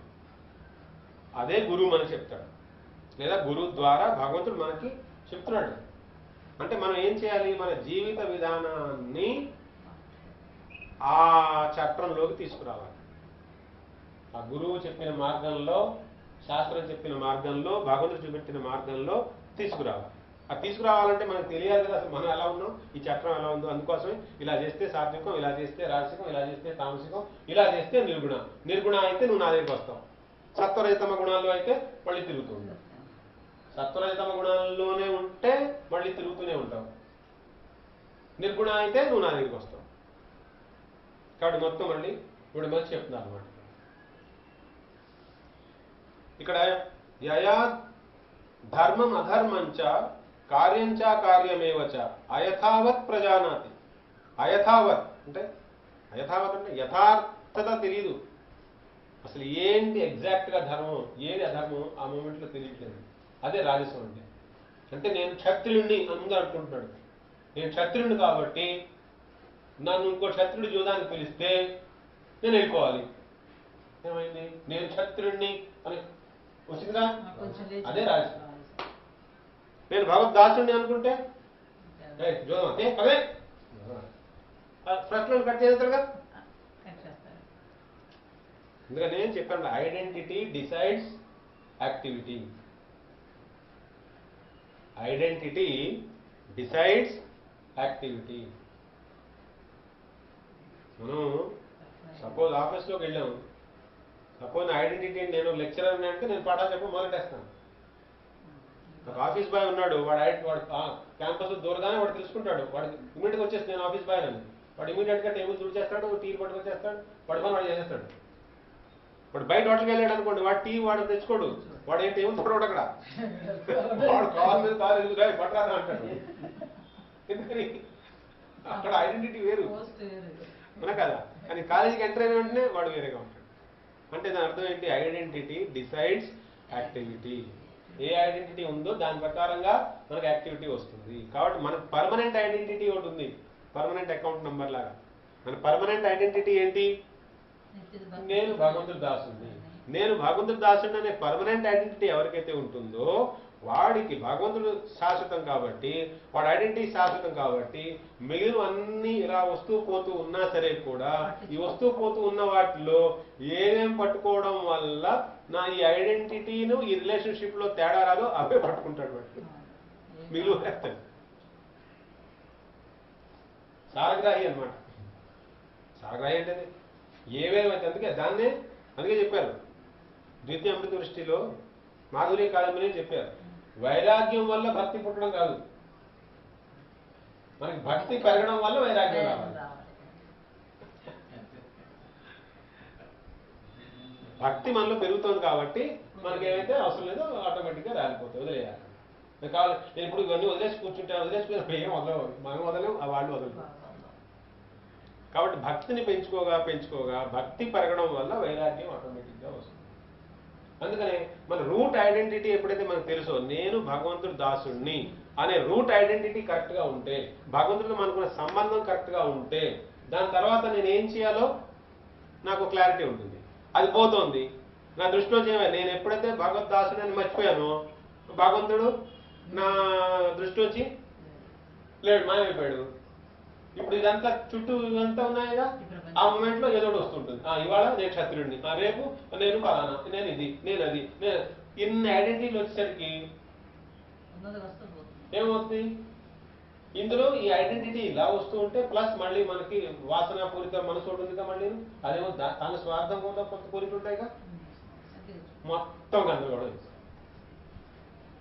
టోటల్ ఎంత అలజడి, ఎంత గందరగోళం, ఎంత అస్తవ్యస్తంగా ఉందో లోపలంతా. దీనికి కారణం ఏంటి? రూట్ ఐడెంటిటీ సరిగ్గా లేదు. అందుకే మళ్ళా మనకి ఏం చెప్తుంటారు చైతన్య మహాప్రభు చెప్పిన విషయం ఏంటి? సంబంధ అవిధేయ ప్రయోజనం. చాలా ముఖ్యమైన పాయింట్ అది. భగవంతుడితో మనకున్న సంబంధం నంబర్ 1. నంబర్ 2, అది రీఎస్టాబ్లిష్ చేసుకోవాలంటే అవిధేయం. ఎస్టాబ్లిష్ చేసుకుంటే ఏమొస్తుంది ప్రయోజనం? కృష్ణ ప్రీతి. కాబట్టి సంబంధం ఏంటి? నేను భగవద్దాసుడు. అవిధేయం ఏంటి? భక్తి. ప్రయోజనం ఏంటి? ప్రీతి, కృష్ణ ప్రీతి. కృష్ణ ప్రీతి ఎప్పుడైతే వచ్చేసిందో ఇంకేముంది? ఇది ఇందులో సారం లాగేశాను కదా. ఎందుకంటే ఈ ప్రపంచంలో ఉన్న సారం ఏంటి? కృష్ణుడే. యావత్ సృష్టిలో సారం ఏంటి? కృష్ణుడే. మనం కృష్ణుడు లాగేసుకున్నాం, కృష్ణుడు ప్రేమిస్తున్నాం, ప్రపంచం కృష్ణుడు కాదని తెలుసుకున్నాం. ప్రపంచం కేవలం కృష్ణుడు యొక్క బహిరంగ శక్తి అని తెలుసుకున్నాం. నేను జీవుని తెలుసుకున్నాను, నేను భగవద్దాసుని తెలుసుకున్నాను. ఏమైపోయింది? ఇది ఉంటుంది, సంబంధం లేదు. హరే కృష్ణ కృష్ణ కృష్ణ హరే హరే, హరే రామ హరే రామ. లోపల ప్రశాంతం పోయింది మొత్తం. రజోగుణం, తమోగుణం ఇవన్నీ మొత్తం పోయాయి, అన్ని బయట నుంచి ఊడిపోయాయి. అంత ఇంటర్నల్ గా తీసుకెళ్ళిపోతున్నాను. మరి బయట ఉన్నప్పుడు ఈ ఐడెంటిటీ క్లాషెస్ వచ్చేసేసి అసలు ధర్మం అధర్మానికి తేడా తెలియకుండా ఏం చేయాలో ఏం చేయకూడదు తెలియట్లేదు. మరి ధర్మరాజు జోదం ఆడితే అదేమై ఉండాలి? అది ఆ బుద్ధి ఏ బుద్ధి అయి ఉండాలి? రాసి బుద్ధి అయినా.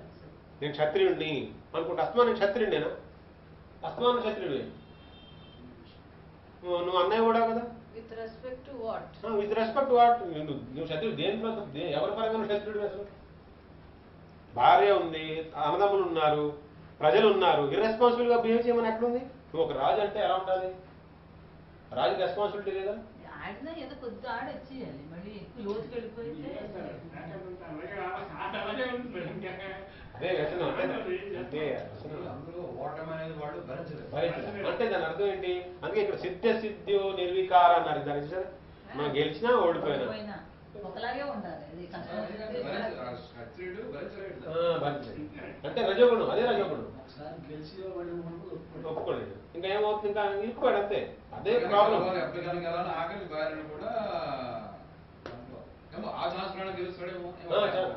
అదే ఒకసారి దూరిన తర్వాత ఇంకేం చుట్టుకుంటుంది అది. అందుకని దానికి ఒక మహాత్ములు చెప్పారు అన్నమాట, illusion multiplies many more illusions. అంటే ఒక భ్రాంతిని కనుక మన మనసులో చోటు ఇచ్చామనుకోండి, అసలు ఒక ఫ్రాక్షన్ ఆఫ్ సెకండ్ లో 100 భ్రాంతులు క్రియేట్ చేసేస్తాయి. సినిమా పాట కూడా ఉంది కానీ ఒకదాన్ని కూడా రానివ్వకూడదు, మనసులోకి రానివ్వకుండా ఒక్క ఉంటే భ్రాంతిని గనక మనం చోటు చేసుకోవడానికి అవకాశం ఇస్తే ఒక్క సెకండ్ తిరగకుండా అది 100 భ్రాంతులు క్రియేట్ చేసేస్తుంది అందులో. అంటే ఎంత ఫాస్ట్ గా మన మైండ్ పనిచేస్తుంది. పనిచేస్తుంది మనిషి. మైండ్ ఎంత ఫాస్ట్ గా పనిచేస్తుంది, ఎందుకు పనిచేస్తుంది? అందులో ఎన్ని బీజాలు ఉన్నాయి, ఎన్ని సంస్కార బీజాలు ఉన్నాయి, ఎన్ని వాసన బీజాలు ఉన్నాయి. దాని వెనకాల ఉన్న శక్తి మళ్ళీ భగవంతుడిది. ఆ శక్తిని తీసుకెళ్లి రాంగ్ రూట్ లో అది వాడుతుంది. కూడా చేస్తుంది నేనేం చెప్పంటూ అంటారు కదా. కాదుగా, నేను శక్తిని ఇచ్చాను అంతే. అంతేగాని స్వేచ్ఛను కూడా ఇచ్చాను. ఎందుకంటే భగవంతుడు మనలో ఉండి 4 పనులు చేస్తాడని అస్తమానం చెప్పుకుంటున్నాను. 4 పనులు చేస్తాడు భగవంతుడు మనలో. 1 మన శక్తిని ఇస్తాడు, 2 స్వాతంత్రాన్ని ఇస్తాడు, 3 మనం చేసే కర్మని నోట్ చేసుకుంటాడు, 4 సరైన టైంకి ఫలితం ఇచ్చేస్తాడు. ఈ 4 చేస్తాడు, కానీ తన రెస్పాన్సిబిలిటీ తీసుకోండి. ఎందుకని? నేను సొంత కుంపటి పెట్టుకుంటే ఆయన రెస్పాన్సిబిలిటీ ఏముంది? నేను నీ దాసుడిని, నేను నీ వాడిని, నువ్వు నా వాడివి అని ఆయనతో సంబంధం పెట్టుకుంటే అప్పుడు మళ్ళీ బాండ్ పేపర్ రాస్తాడు, యోగక్షేమ హామ్యం. కంగారు పడు, యోగక్షేమ హామ్యం, నీ యోగక్షేమం, యోగక్షేమ హామ్యం, నీ యోగక్షేమం నేను చూసుకుంటా. ఎప్పుడు నువ్వు ఈ ధర్మచక్రంలో ఉంటుంది ఆయనతో కాంటాక్ట్ ఆయనతో కాంటాక్ట్ పెట్టుకుంటా. ఆయనతో కాంటాక్ట్ లేకుండా నీ కుంపటి పెట్టుకున్నప్పుడు దాన్ని నేను రెస్పాన్సిబిలిటీ. కరెంట్ ఇచ్చాను, ఇంట్లో లైట్ వేసుకుంటావు, ఫ్యాన్ వేసుకుంటావు, ప్లగ్లో చేయట్టుకుంటావు, నాకు సంబంధం ఏంటి? నువ్వు ప్లగ్లో చేయట్టుకుంటే కరెంట్ ఫాల్టా? కరెంట్ అందులో చేయబెట్టి స్విచ్ చేస్తే షార్ట్ అవుతుందిగా. అదేంటి కరెంట్ షార్ట్ అవుతుందంటే ఎవరైనా ఏం లేదు, ఇంకా ఆయన సంబంధం లేదు. కరెంట్ సంబంధం పెట్టుకున్నప్పుడు వాటిని క్లియర్ చేసుకుంటూ వెళ్ళిపోతారు.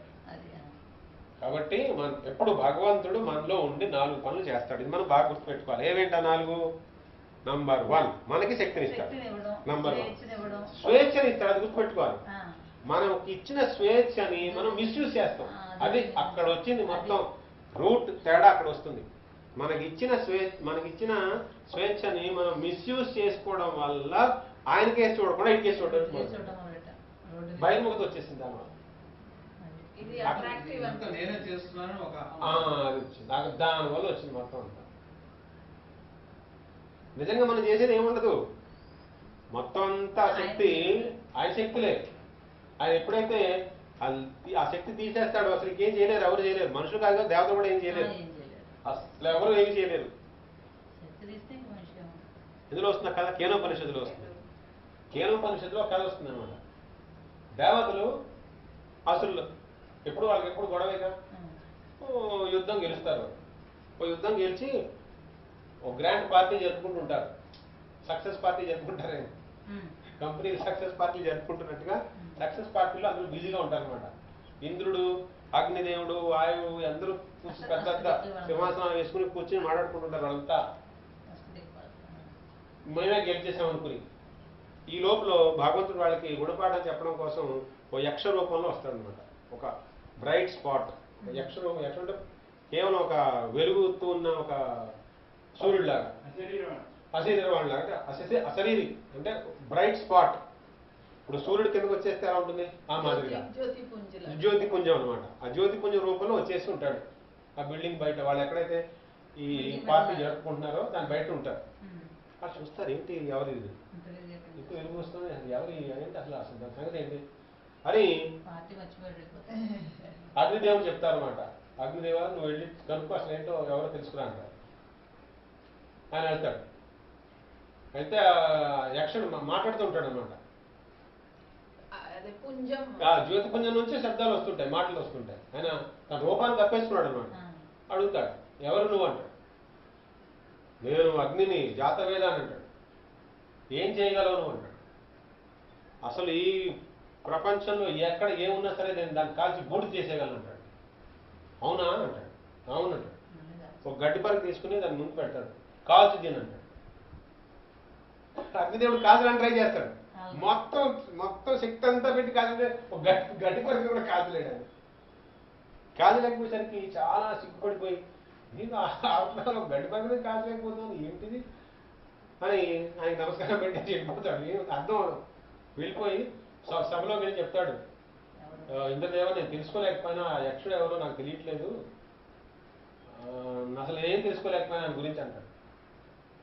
అంటే ఇంద్రుడు అంటాడు వాయుదేవుడిని పంపిస్తాడు. ఒకళ్ళే పంపిస్తారు. వాయుదేవుని వెళ్ళి చూసిరా అంటాడు. వాయుదేవుడు వస్తాడు. మళ్ళీ అలాగే ఉంటుంది అన్నమాట. ప్రశ్న అలాగే సేమ్ ప్యాటర్న్ ఉంటాయి. ప్రశ్న ఆయన యక్షుడు అవుతాడు. ఎవరు నువ్వు అంటాడు. నేను వాయువునండి. ఏం చేస్తాను? నేను మొత్తం అంతా ప్రపంచం అంతా తిరుగుతుంటాను. అసలు నేనే ప్రాణవాయువుని, అందరిలో ప్రాణాన్ని నేనే అంటుంటాడు. నువ్వేం చేయగలవు అన్నాడు. అసలు ఏమున్నా సరే దాన్ని ఎగరగొట్టేయగలను అన్నాడు. అవునా అంటాడు. అవును. ఒక గడ్డిపర పెడతాడు. దీన్ని ఎగరగొట్టండి. మొత్తం శక్తి అంతా పెట్టేస్తాడు వాయుదేవుడు. గడ్డిపరకు అసలు ఒక్క సెంటీమీటర్ కూడా కదలదు. అసలు కదలనే కదలదు. ఆయన మళ్ళీ డౌట్ వచ్చి ఏంది ఇలా అయిపోయింది అనుకుంటే మళ్ళీ ఆయన కూడా వెనక్కి వెళ్ళిపోతాడు. వెనక్కి వెళ్ళిపోయిన తర్వాత మళ్ళీ చెప్తాడు ఇంద్రుడికి, నేను తెలుసుకోలేకపోయానండి. అప్పుడు అందరూ దేవతలు అందరూ అంటారు మీరే వెళ్ళి తెలుసుకోండి అంటే ఇంద్రుడు వస్తాడు అనమాట. ఇంద్రుడు వచ్చేసరికి ఆయన మాయమైపోతాడు. యక్షుడు మాయమైపోతాడు. మాయమైపోయి అక్కడ ఉమాదేవి ఉంటుంది అనమాట. పార్వతీదేవి విద్య. ఉమాదేవి ఉంటే అప్పుడు ఎవరు ఇందాక యక్ష కనిపించాడు ఇక్కడ ఎవరు ఏంటంటే భగవంతుడు మీలో గర్వం పెరిగిందని మీకు తెలియజేయడానికి వచ్చాడు. మీరు ఈ గెలుపుకు కారణం మీరు అనుకుంటున్నారు, కానీ ఈ గెలుపుకు కారణం ఆయన లేకపోతే అసలు మీరు అసలు ఏమీ చేయలేరు అని చెప్తారు. తెలియదు, ఎవరికి తెలియలేదు. ఉపనిషత్తులో కథ అది. అంటే ఒక్కొక్క మనం కూడా చూడండి, ఒక్కోసారి పని చేస్తున్నప్పుడు బాగా సక్సెస్ వచ్చింది అనుకోండి, ఆవేశంలో మాట్లాడుతుంటాం, నేనే చేశాను అంటుంటాం. కానీ మనలో ఉన్న శక్తి ఎవరిది? ఈ దేహంలో ఉన్న శక్తి నాది అంటే నేను పుట్టిస్తున్నానండి. అసలు అన్నం తినేంత వరకే కదా, ఆ డైజెషన్ కూడా నేను చేయట్లేదు, అదే అవుతుంది. 15వ అధ్యాయంలో మనకు చెప్పారు, జఠరాగ్నిలో నేనుండి భోజనాన్ని అరిగే కార్యక్రమం నేను చేస్తున్నాను, ఆ శక్తి నేనే ఇస్తున్నాను. అంటే దాని అర్థం ఏంటి? అన్ని చోట్ల భగవంతుడు ఉండి అందరికీ శక్తులు ఇస్తుంటే మనకి ఎక్కడెక్కడైతే నచ్చుతున్నాయో అక్కడక్కడ దూరిపోయి నేను ఇది నేను నాది అనుకుంటున్నా. కొన్ని రీజన్స్ లో దూరిపోయి అంటే మన స్వేచ్ఛని మనం మిస్యూజ్ చేసుకుంటాం. అలా కాకుండా నేను భగవంతుడు దాసుడిని అని తెలుసుకుంటే ఇంకా ఈ బాహ్యంగా ఏవైతే ఉన్నాయో వాటి వల్ల బాహ్యంగా ఉన్న ఆవరణ వల్ల మనకి ఐడెంటిటీ రాదు. మన ఐడెంటిటీ బాహ్యంగా నేను బ్రాహ్మణుడిని లేదా క్షత్రియుడిని లేకపోతే నేను ఈ ఆశ్రమంలో ఉన్నవాడిని లేకపోతే నేను ఫలానా నేను ఫలానా దేని వల్ల వస్తున్నాయి? బాహ్యంగా చూసిన వాళ్ళ వల్ల వస్తున్నాయి. అవేమో మారిపోతున్నాయి కాస్త కాబట్టి దాని నుంచి మనం ఐడెంటిటీ డిరైవ్ చేసుకోకుండా శాశ్వతంగా ఉండే భగవంతుడితో మనం ఐడెంటిటీ డిరైవ్ చేసుకుంటే మన పద్ధతి వేరేలా ఉంటుంది. అక్కడ ఎందుకని ఇక్కడ ఏమంటున్నారు, రజోగుణం ఎక్కువైనప్పుడు ఏమవుతుంది? తెలియట్లేదు మనకి, ఏం చేయాలి ఏం చేయకూడదో తెలియదు, ఏది ధర్మం ఏది అధర్మం కూడా తెలియట్లేదు. మరి తామస ఇంకా దారుణం. అధర్మం ధర్మమితి మన్యతే తమసావృత సర్వార్థాన్ విపరీతాంశ్చ బుద్ధి సా పార్థ తామసి. తామసి బుద్ధి ఉన్నవాడు అధర్మాన్నే ధర్మం అంటాడు. ఇంకా రాజసం ఉన్నవాడికి కన్ఫ్యూజన్ ఉంటుంది కొంచెం. రాజయోగుణం ఉన్నవాడికి తెలియట్లేదు పాపం, ధర్మం అధర్మం తెలియట్లేదు. భీష్ముడు కూడా రజోగుణమే, భీష్ముడికి కూడా రజోగుణమే. అదే ప్రూవ్ చేస్తాడు కృష్ణుడు చివరిలో. భీష్ముడు ఏమనుకుంటున్నాడు, నేనేదో ప్రతిజ్ఞ చేశాను, మా నాన్న కోసం ఏదో ప్రతిజ్ఞ చేశాను, ప్రతిజ్ఞ చేయడం వల్ల నేను చాలా గొప్పవాడిని, నేను ఇప్పటిదాకా ఆ ప్రతిజ్ఞ ప్రకారంగా నేనంతా నడుస్తున్నాను అనుకుంటున్నాడు. కానీ దాని బ్యాడ్ ఎఫెక్ట్ వస్తుందిగా, దానివల్లే మహాభారత యుద్ధం జరుగుతుంది. మరి తన కంట్రోల్లో పెట్టాలిగా. తన పవర్ని ఎక్కడైతే పవర్ని సరిగ్గా యూజ్ చేయవలసి ఉందో ధృతరాష్ట్రుడికి చెప్పాలిగా, చెప్పలేకపోయాడుగా. అయినా సరే అంత ఏమని ఫీల్ అవుతున్నాడు, కానీ నేను ధర్మయుక్తంగానే బతుకుతున్నాను అనుకుంటున్నాడు. అదే ధర్మం అంటే ఏమైంది? చీకటిగా ఉందన్నమాట, మసకగా ఉంది. ధర్మం అధర్మం తెలియట్లేదు, కానీ నేను చేసిన ధర్మం అనుకుంటున్నాడు. అదే చివరికి కృష్ణుడు చెప్తాడు అనమాట, నువ్వు ధర్మయుక్తంగానే ఉంటే ఈ అధర్మ యుద్ధానికి కారణం ఎవరు? ఆయన సింహాసనం ఎక్కుంటే ఈ ఆ? ధర్మం అనేది. మరి ఉపయోగించుకుంటాడు చివరికి. అందుకే నువ్వు తప్పుకోవాలి బాబు, నీ టైం అయిపోయింది. నువ్వు తప్పుకోవట్లేదు కాబట్టి నేను వచ్చాను. ఇంకోటి ఏంటి, అసలు ఇంకోటి ఉంది దానికి. పరశురాముడి దగ్గర నేర్చుకున్నారు వీళ్ళందరూ. తెచ్చారు. ఎవరెవరు నేర్చుకున్నారు? అర్జునుడు, భీష్ముడు, ద్రోణుడు, కర్ణుడు. ఈ ముగ్గురు భగవంతుడు. పరశురాముడు కూడా భగవంతుడు అవతారమే కదా. ఆయన దగ్గర నుంచి నేర్చుకున్నారు విద్య. కానీ అందరూ ధర్మాన్ని అధర్మాన్ని సరైనగా తెలుసుకోలేక అధర్మం వైపు నుంచున్నారు. అందుకనే మళ్ళీ వచ్చి వాళ్ళ ముగ్గురిని తీశారు వేరే రూపంలో వచ్చి. అదే రూపంలో వస్తే బాగుంది కదా. ముగ్గురిని తీసేశారు. వేరే రూపంలో వచ్చి ముగ్గురు తీశారు. ముగ్గురు అధర్మం. అందుకని ధర్మం అధర్మం చాలా క్లిష్టంగా ఉంటాయి. ఏది ధర్మం ఏది అధర్మం అంటే చాలా సింపుల్ గా మనం ఎలా డిసైడ్ చేయొచ్చు అంటే, ధర్మం అంటే జనరల్ మీనింగ్ ఏంటి? ధర్మం అంటే బేసిక్ నేచర్. అగ్ని ధర్మం అంటే ఏంటి? అది కాలుస్తుంది. నీళ్ళ ధర్మం అంటే ఏంటి? అది ఎత్తుగా ఉన్న స్థానం నుంచి పొలం ఎక్కడంటే ఉంటుంది అది ఫ్లో అయిపోతుంది. అది దాని ధర్మం. అది అలాగా ఆత్మ యొక్క ధర్మం ఏంటి? పరమాత్మని ప్రేమించాలి, భగవంతుని ప్రేమించాలి. అది ఆత్మ యొక్క ధర్మం. అడ్డు ఎవరైతే క్రియేట్ చేస్తున్నారో అదే ధర్మం. ఆ అడ్డుని తీసేసే మార్గం దేనివల్ల వస్తుందో అది ధర్మం. తీసేసారు. ఆ ఆత్మ సహజ ధర్మం ఏంటంటే భగవంతుని ప్రేమించడం, భగవంతుడితో కలిసి ఉండడం. అంటే భగవంతుడు అంటే ఏంటి? సహజంగా ఉండే ఆనందం, శాంతి అన్ని. కాబట్టి అది ఎవరైతే అడ్డు క్రియేట్ చేస్తున్నారో ఆ అడ్డుని తొలగించేయడమే ధర్మం. ఈ అడ్డు తీసేస్తే ఏమవుతుంది? ఈ ఆత్మ మళ్ళీ తన సహజ ధర్మంతో ఆ భగవంతుడితో కనెక్ట్ అవుతుంది. కాబట్టి ప్రతిదీ మనం ఇప్పుడు స్కూల్కి వెళ్ళి విద్య నేర్చుకున్నామంటే చిన్నపిల్లని కొట్టి స్కూల్ పంపిస్తాం మనం, వెళ్ళరా బాబు అని. ఎందుకని? అది ఒక పెద్ద స్టోరీలో చిన్న భాగం. అది వీడు ఏంటంటే వీడు స్కూల్కి వెళ్తే కొంత జ్ఞానం వస్తుంది, కొంత జ్ఞానం వస్తే ప్రపంచం ఏంటో తెలుస్తుంది, వాడేంటో తెలుస్తుంది, ఆత్మ ఏంటో తెలుస్తుంది, ప్రపంచం ఏంటో తెలుస్తుంది. ఇంకా కొంచెం జ్ఞానం వస్తే భగవంతుడు ఏంటో ఆత్మ ఏంటో ప్రపంచం ఏంటో తెలుస్తుంది. ఇంకా కొంచెం జ్ఞానం వస్తే దేని విడిచిపెట్టాలి, దేని పట్టుకోవాలి తెలుస్తుంది. చివరికి భగవంతుడి దగ్గరికి వెళ్తాడు. అది ఎక్కడి నుంచి స్టార్ట్ అయింది? అక్షర జ్ఞానం అంటారు. అక్షర అంటే అక్షర.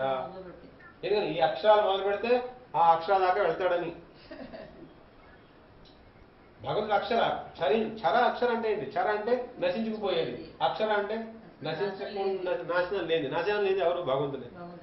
కాబట్టి ఈ నెమ్మదిగా భగవద్జ్ఞానం భగవంతుడి వైపు వెళతాడని ఈ విద్యాభ్యాసం చేయడం వల్ల ముందు కాసేపు ఈ అపరా విద్య నేర్చుకున్నా, తర్వాత మళ్ళీ పరా విద్య తెలుసుకుని నెమ్మదిగా విద్యావంతుడయ్యి నెమ్మదిగా భగవంతుడి ధామానికి వెళ్తాడని.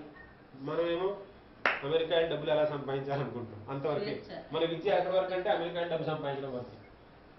అంటే సగం అయిపోయింది, కట్ అయిపోయింది, లైఫ్ బ్రేక్ అయిపోయింది అన్నమాట. రైట్ ఛానల్ బ్రేక్ అయిపోయింది. అది ధర్మంలో అనిపిస్తుంది మనకి మళ్ళీ. అదే ధర్మం. టోటల్ టైం అది. అధర్మం ధర్మమితియా మన్యతే తమసావృత సర్వార్థాన్ విపరీతాంశ. అన్ని విపరీత బుద్ధులే. అంటే స్వార్థం ఎక్కువైపోయినప్పుడు ఏమవుతుంది? అన్ని విపరీత బుద్ధులే ఉంటాయి. ధర్మంతో సంబంధం లేదు. నేనేం చెప్తే అదే ధర్మం. ఎందుకంటే నా స్వార్థం, నేనేం చెప్తే అదే ధర్మం. అధర్మం ధర్మమితియా మన్యతే తమసావృత. అధర్మాన్ని ధర్మం అనుకుంటాడు వాడు. ఇంక డౌట్ లేదు వాడికి. ఇంకా పైన ఉన్నవాడు, రాజ్యసభ ఉన్నవాడు కొంచెం డౌట్ అయినా వస్తుంది వాడికి, డౌటే రాదు. అలాంటి వాడు తామసీ బుద్ధి ఉన్నవాడు అని. ధృత్యాయయాధారయతే మన ప్రాణేంద్రియ క్రియా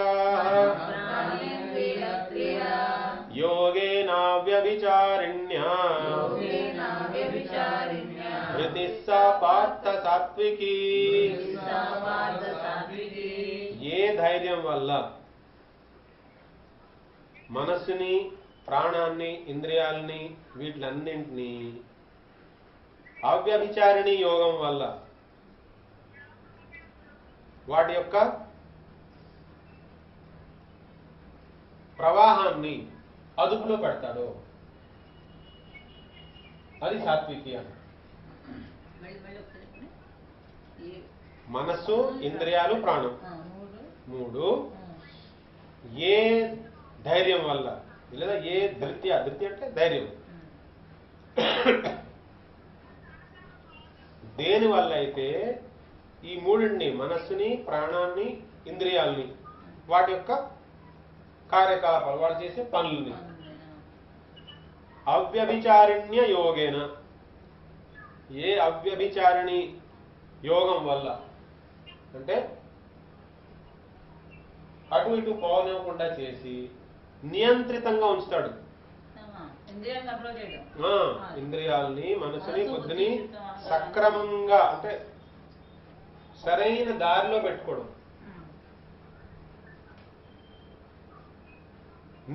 నియంత్రణలో పెట్టుకోవడం, కంట్రోల్.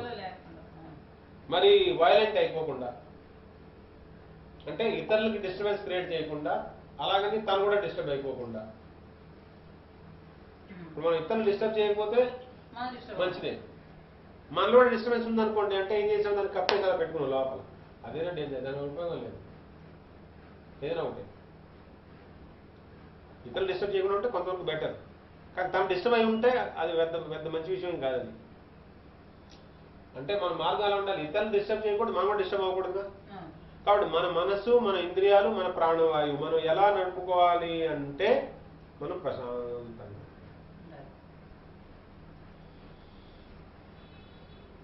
అలాగని పని కొట్టేసి ప్రశాంతంగా ఉంటే బాస్ కోపం వస్తుందిగా, అంటే అలా ఉండకూడదు. అలా ఉండకూడదు అంటే ఇతరులు ఎవరిని డిస్టర్బ్ చేయకుండా, అంటే ఎప్పుడు ఏ పనులు చేయాలో చేసుకుంటూ, ఇందాక చెప్పారుగా ఏం చేయాలి ఏం చేయకూడదు చూసుకుంటాడు కదా సాత్వికి బుద్ధి ఉన్నవాడు. ఆ బుద్ధి ప్రకారంగానే వాడు ధైర్యం వస్తుంటుంది. ఎవరికి ఏ బుద్ధి ఉందో ఆ బుద్ధి ప్రకారంగా వాడికి ఆ ధైర్యం వస్తుంటుంది. ఇక్కడేమంటున్నారు, ధృత్యా యయా ధారయతే మనః ప్రాణేంద్రియ క్రియ యోగేనా వ్యభిచారిణ్య ధృతిస్సా పార్థ సాత్వికి. అంటే ఏదో ఒక సాధన చేస్తున్నాడు అతను. నార్మల్గా అయితే మనసు, ఇంద్రియాలు, బుద్ధి ఇవన్నీ అలా ప్రవహించుకుపోతాయి, ఉండిపోతాయి. ఆ శక్తి అంతా వేస్ట్ అయిపోతుంది. మనకు రోజుకున్నంత శక్తి, మొత్తం ఉన్న శక్తి అంతా కూడా ఎక్కడో వేస్ట్ అయిపోతుంది. దేంట్లో దాంట్లో వేస్ట్ అయిపోతుంది. వీళ్ళకి పిచ్చి మాటలు చెప్పుకోవడంలో వేస్ట్ అయిపోతుంది, టీవీ చూడడంలో వేస్ట్ అయిపోతుంది, న్యూస్ పేపర్ ఫస్ట్ పేజ్ నుంచి లాస్ట్ పేజ్ దాకా మొత్తం చదివేస్తాం. ఐఏఎస్ ఎగ్జామ్ రాస్తావా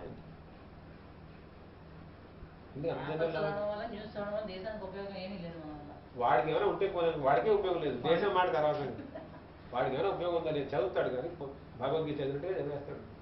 వాడికి అదే భగవద్గీత రోజు మారిపోతూ ఉంటుంది. దాంట్లో దానివల్ల ఉపయోగం లేదు, కానీ అలవాటు అయిపోయింది. అందరికీ ఒక్కొక్కరికి ఒక్కొక్క అలవాటు, ఎవరికి ఏ అలవాటు అయిపోయి దాని అలవాటు ప్రకారంగా జీవిస్తున్నారు. ఆ శక్తి అంతా వృధా అయిపోతుంది. అలా కాకుండా శక్తి వృధా అవ్వకుండా నియంత్రణలో పెట్టి, ఏ విధంగా అవ్యభిచారిణి యోగము అన్నారు. అవ్యభిచారిణి అంటే అనేక చోట్లకి పోకుండా, ఏకభక్తి ఏకనిష్ట అంటారు కదా, అలా ఏకభక్తి ఏకనిష్ట అలాంటి పద్ధతి ఏదో అనుసరించి చేస్తున్నాడు. కానీ పూర్తిగా భగవంతుడి దగ్గరికి వచ్చేలేదు. ఎందుకని పూర్తిగా భగవంతుడి దగ్గరికి వచ్చేసేసి ఇదే కార్యక్రమం కనుక చేస్తే వాడు నిర్గుణ ధృతి అయిపోతుంది, వాడు ధృతి నిర్గుణ అయిపోతుంది. ఎంతమంది చెప్పుకున్నాం, మంచి అలవాట్లు మంచి పద్ధతులు పాటించి చేసుకుంటే అది సాత్వికం అవుతుంది. అహంకారానికి పోయి కర్మ ఫలితాన్ని ఆశించేసి చేసుకుంటూ పోతే రాజసం అయిపోతుంది. లేదు నేను తినపడుకుంటానంటే అది తామసం అయిపోతుంది. కానీ అన్నింటిలోనూ భగవంతుడితో మనం కనెక్ట్ అయ్యి చేస్తే అది నిర్గుణం అవుతుంది. అంటే భగవంతుడు మనలో ఇన్వైట్ చేసుకుంటేనే కానీ అది నిర్గుణం అవుతుంది. ఎందుకని అంటే భగవంతుడిని ఎప్పటిదాకా అయితే మనం సీన్లోకి దింపలేదు, మనకి ఈ 3 గుణాల నుంచి ముక్తి లేదు. 3 గుణాలు దాటాలంటే ఆయన తీసుకురావాలి సీన్లోకి. ఇక్కడ ఏమంటున్నారు, ఒక అవ్యభిచారిణి యోగం ఏదో పాటిస్తూ, అంటే ఏదో ఒకటి, కొంతమంది మెడిటేషన్ చేసేవాళ్ళు ఉంటారు, కొంతమంది ప్రాణాయామం చేసేవాళ్ళు ఉంటారు, కొంతమంది లేదా వేరే ఉపాసనలు రకరకాల దేవతలకు ఉపాసన చేసేవాళ్ళు ఉంటారు. వాళ్ళు కూడా పద్ధతిగా ఉంటారు, వ్రతాలు రకరకాల వ్రతాలు చేస్తారు, మౌన వ్రతం అంటారు, లేకపోతే ఆహారంలో అనేక వ్రతాలు తీసుకుంటారు. ఇవన్నీ చేసే ఉద్దేశం ఏంటి, మనస్సు, ఇంద్రియాలు, ప్రాణం 3 పీస్ఫుల్గా ఉండాలి, నియంత్రణలో ఉండాలి. అసలు ఆరోగ్య సూత్రాలని పాటిద్దామనే వాళ్ళు కూడా కొంతమంది చేస్తుంటారు కదా. అసలు వాళ్ళకి దేవుడితోనూ భక్తితోనూ ఏం సంబంధం లేదు, వాడు ఏ మతం ఏ కులమైనా కావచ్చు, వాళ్ళు కూడా చేస్తుంటారు. కొన్ని పనులు చేసి ఏంటంటే మైండ్ పీస్ఫుల్. మామూలుగా ఎడ్యుకేటెడ్ పీపుల్ కూడా చేసేది అదే. చాలా మంది ఎడ్యుకేటెడ్ పీపుల్ చేసేది ఏంటంటే ప్రశాంతంగా ఉండాలి, ఇంకోటి డిస్టర్బ్ చేయకూడదు అంటే వాడు అంతవరకే, అంతవరకు సాత్వికమే కాదు, దాన్ని సాత్వికం అన్నారు. కానీ దానివల్ల పూర్తిగా భగవంతుడితో కనెక్ట్ అయిపోయి భగవద్ధామానికి వెళ్ళిపోరు వాళ్ళు. కొంతకాలం ఈ దేవుళ్ళు ఉంటారు, తర్వాత మళ్ళీ చిట్టా చాలా ఉంటుంది కదా, పెద్ద చిట్టా ఉంటుంది మనకి. ఈ దేవుడితో అయిపోతుందిగా బోర్డు చిట్టా ఉంటుంది మనకి. ఆ చిట్టాలో నెక్స్ట్ మళ్ళీ ఏమో వస్తుంది మనకి తెలియదు. కాబట్టి ఈ చిన్న ముక్కని చూసేసి నేను ఈ జీవితం ఇలా గడిపేసుకుంటానంటే కుదరదు. నాకు బాగానే ఉంది కదా, నాకు వీలుగానే ఉంది కదా, నేను ఎవరిని మోసం చేయట్లేదు కదా, నేను ఎవరికి అన్యాయం చేయట్లేదు కదా, నేను ఏం తప్పు చేశాను, నాకేం అవసరం లేదు, నాకు దేవుడు అవసరం లేదు, నాకు జ్ఞానం అవసరం లేదు అనుకున్నాం అనుకోండి, అంటే మనం కళ్ళు మూసుకుని రోడ్డు మీద వెళ్తున్నట్టుగా ఉంటుంది. ఇప్పుడు దాకా గోతులేదు రాలేదు కదా, బాగానే ఉంది కదా, నేను కళ్ళు మూసుకుని వెళ్తానంటే ముందే ఉన్నాయి నిజం విషయం, ముందే ఉన్నాయి మనకు తెలియదుగా.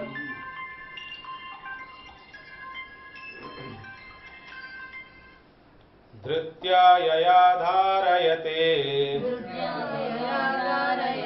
మన ప్రాణేంద్రియ క్రియాః యోగేన వ్యభిచారిణ్యా హృది సా పార్థ సాత్వికీ యయా తు ధర్మ కామార్థాన్ హృద్యా ధారయతేర్జున ప్రసంగేన ఫలాకాంక్షీ ధృతి సా పార్థ రాజసీ.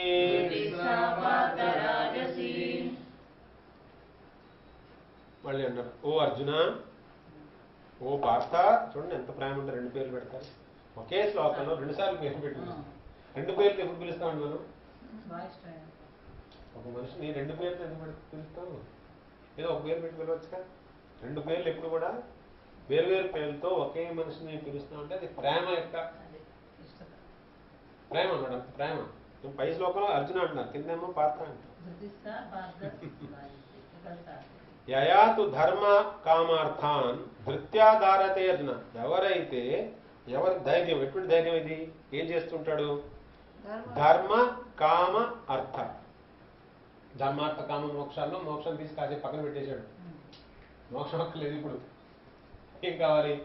ధర్మార్థ కామాలు కావాలి. ధర్మము, అర్థము, కామము, మూడు కావాలి. ఈ మూడు ఎలా కావాలి? ప్రసంగేన ఫలాకాంక్షి. ప్రసంగైన ఫలాకాంక్షి, ఓ విపరీతమైన ఆసక్తి ఉంది, అన్నింటి మీద విపరీతమైన ఆసక్తి ఉంది. ఫలాకాంక్షి, ఫలాపేక్ష ఉంది. ఉంది కాబట్టి ధైర్యంగా చేసుకుపోతాడు. పని మొండిగా చేసుకుపోవాలంటే ఏదో ఒక బలం కావాలిగా, మోటివ్ కావాలిగా. 14 గంటలు 18 గంటలు ఆఫీస్లో వర్క్ చేసేస్తున్నాడు ఒకడు. ఎందుకు చేసేస్తున్నాడు? డబ్బులు వస్తున్నాయి కావాలి, డబ్బు కావాలి, డబ్బులు వస్తున్నాయి, చేసేస్తాం. అలాగే ధర్మం, అర్థం, కామం అన్నారు. ఏ ధైర్యం వల్ల అయితే ఆసక్తితో ఫలాన్ని ఆశించి, ధర్మార్థ కామ మోక్షం కాన్సెప్ట్ లేదు అక్కడ, కేవలం ధర్మార్థ కామం, ఈ మూడింటి మీద ఎంత ప్రయత్నమైనా పెట్టేస్తాడు. వాడికి ధైర్యం ఉంది, ఇలా చేయడం వల్ల నాకు అన్నీ వస్తాయని. ఆ ధైర్యాన్ని ఏమంటున్నారు? రాజసీ ధృతి. అది రాజసీ. ఇందాకడదేంటి? మనసు, ఇంద్రియాలు, ప్రాణం, వాటి యొక్క ప్రవాహం అంటే నియంత్రితంగా ఉండాలి అనుకుని చేశాడంతే.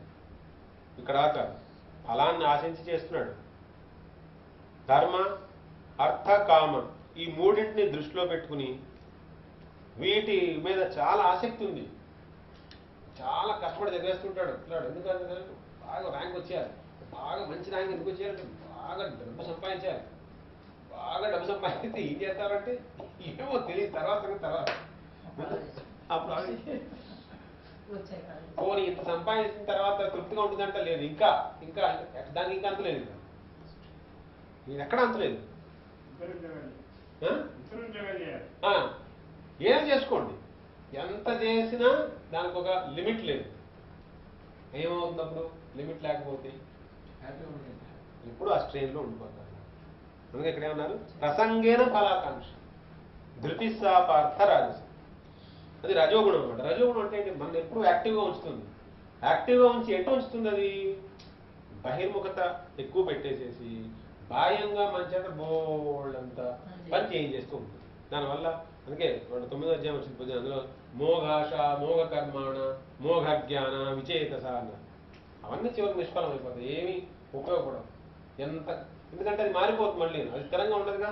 మనం ఏం చేసినా స్థిరంగా ఉండదు, అది కొంతకాలం తర్వాత మారిపోతుంది. అది మారిపోయినా ఇదేం ఉండదు, మనమే ఉండవు. మళ్ళీ మన పాత చిట్టా ప్రకారంగా మనకు ప్లేస్మెంట్ మారిపోతుంది.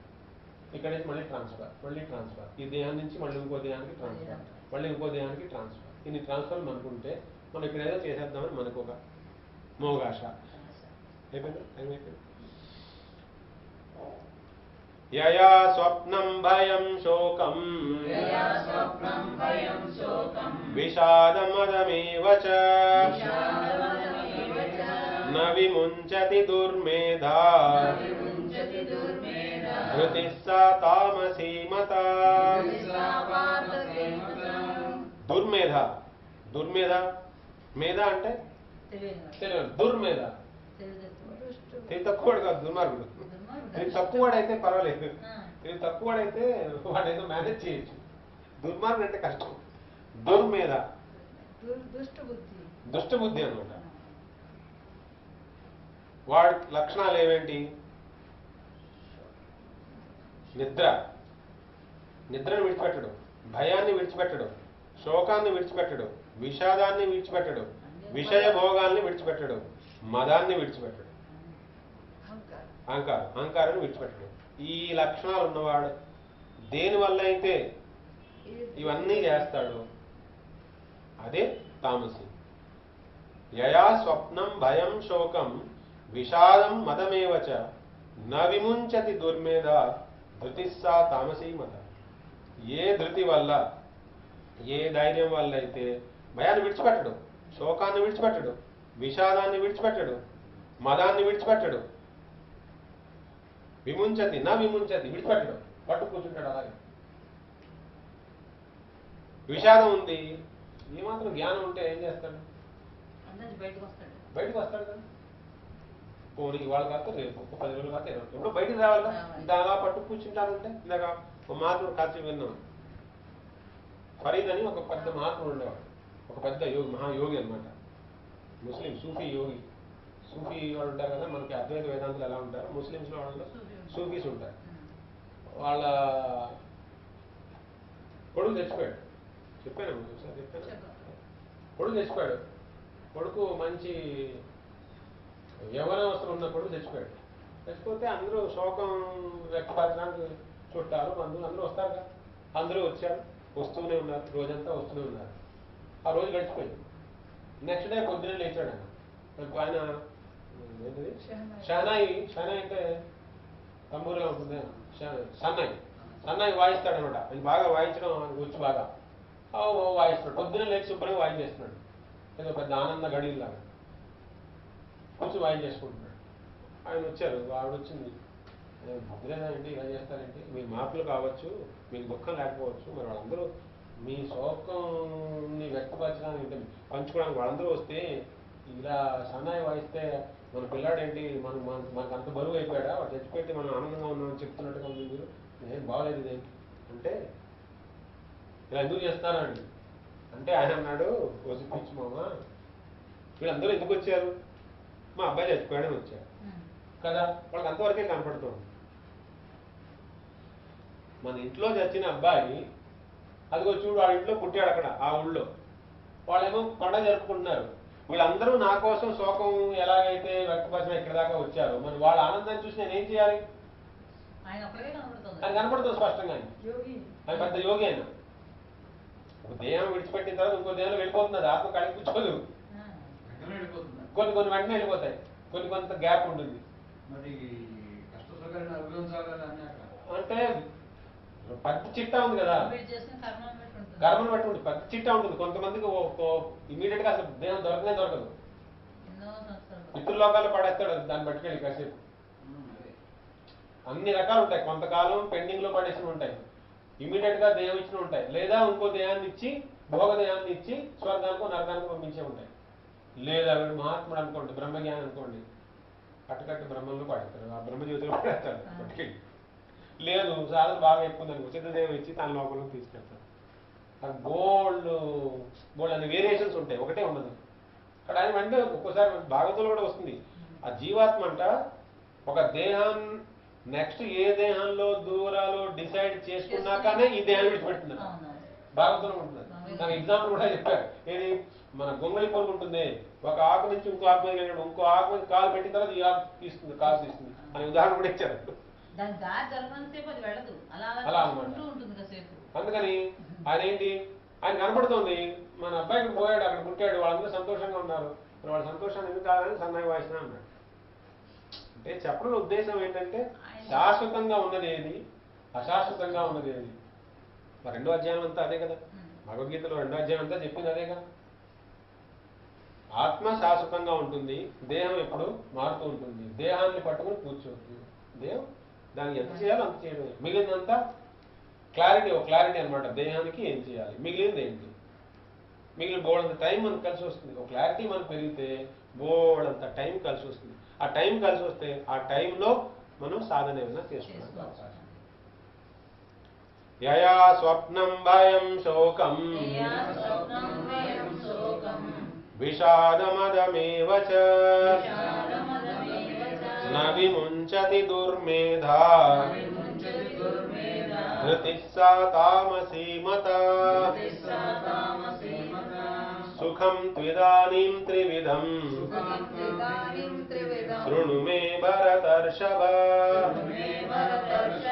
అభ్యాసాద్రమతే యత్ర దుఃఖాంతం చ నిగచ్చతి. ఇవన్నీ మనం బోళని విన్నాం కదా. అక్కడ ఆపడం నాకు ఇష్టం లేక ముందుకు వెళ్తున్నాను కొంచెం, ఎందుకంటే అసలైన పాయింట్ ఇక్కడ ఉంది. ఇప్పుడు అసలైన పాయింట్ ఏంటి, సుఖం గురించి చెప్తున్నారు. ఇప్పుడు మనందరికి కావాల్సిందే కదా, 3 రకాల సుఖాల గురించి చెప్తున్నారు. ఏది సాత్విక సుఖం, ఏది రాజసిక సుఖం, ఏది తామసిక సుఖం. సుఖం కూడా 3 రకాలు. ఏమంటున్నారు,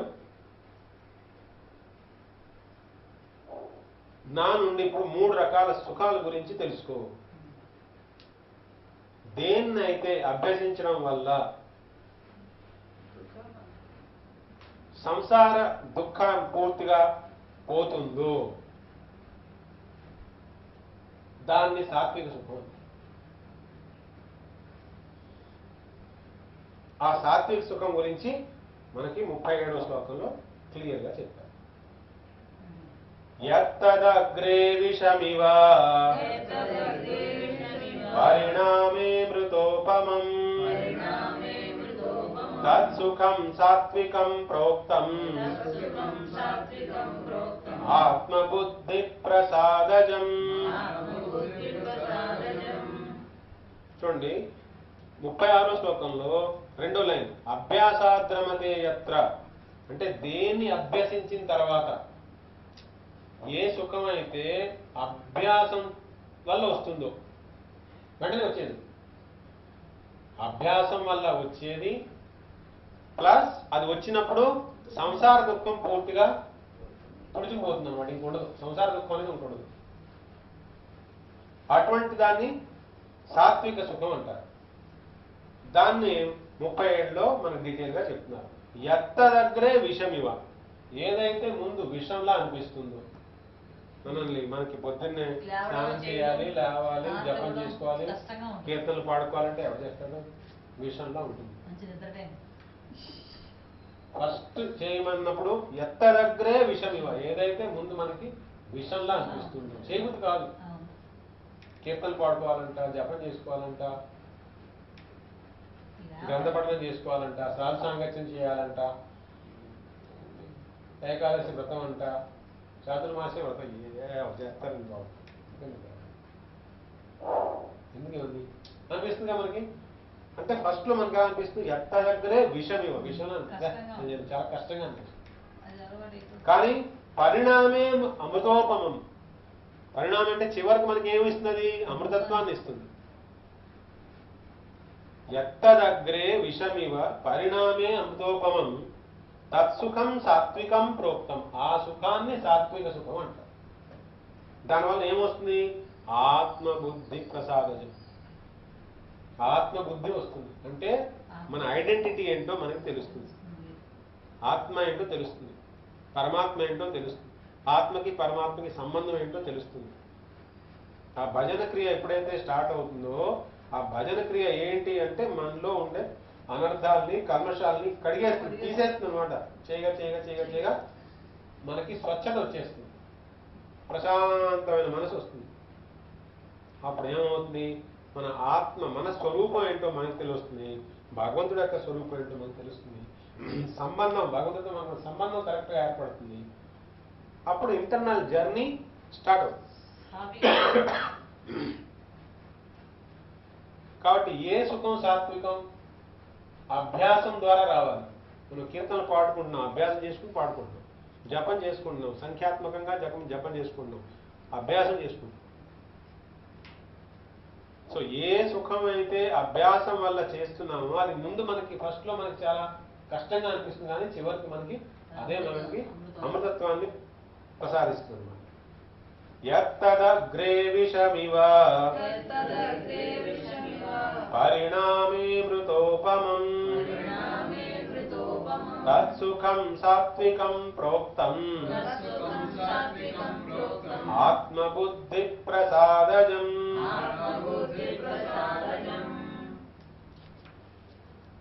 మరి విషయ భోగాల్ని మనం అనుభవించాలనుకున్నాం అనుకోండి, ఇంద్రియ విషయాల్ని, దాని ప్రాక్టీస్ అక్కర్లే, వెంటనే వచ్చేస్తున్నాను. ఇంద్రియ విషయాల్ని సేవించడం వల్ల వచ్చే మనకు సుఖం ఏదైతే ఉందో అది వెంటనే వచ్చేస్తుంది. దాని తర్వాత కష్టాలు కూడా వచ్చేస్తాయి. అందుకని ఏమంటున్నారు? విషయేంద్రియ సంయోగా యత్తదగ్రే మృతోపమం పరిణామే విషమివ తత్సుఖం రాజసంస్మృతం. ఏ సుఖం అయితే విషయ ఇంద్రియ సంయోగం వల్ల, అంటే ఇంద్రియ విషయాన్ని ఇంద్రియంతో కలిపాం, దానివల్ల మనకు వచ్చింది సుఖం. అలాంటి సుఖం ఏదైతే ఉందో ఎత్త దగ్గరే అమృతోపమం. ఎత్త దగ్గర అంటే ముందు ఫస్ట్ లో చాలా అట్రాక్టివ్గా ఉంటుంది, చాలా బాగుంటుంది. ఎత్త దగ్గరే విషయం ఇవ్వ. ఇందాక ఇప్పుడేమంటున్నారు? ఎత్త దగ్గరే అమృతోపమం. ఇందాకే ఉంది ఎత్త దగ్గరే విషమివ, అది ముందు విషంలా ఉంది, తర్వాత అమృతం అయింది. ఇది ముందే అమృతం, పరిణామే విషమివ, తర్వాత విషం అవుతుంది. రివర్స్ అయింది. పరిణామే విషమివ తత్సుఖం రాజసం సుఖం. ఏ సుఖం అయితే ఏదైనా సరే ఇంద్రియాన్ని ఇంద్రియ విషయాన్ని కలపగానే మన సుఖం వచ్చేసిందంటే అది రాజసుఖం. అది తెలుసుకోవాలి. దీని తర్వాత మన సమస్యలే వస్తాయి అని తెలుసుకో.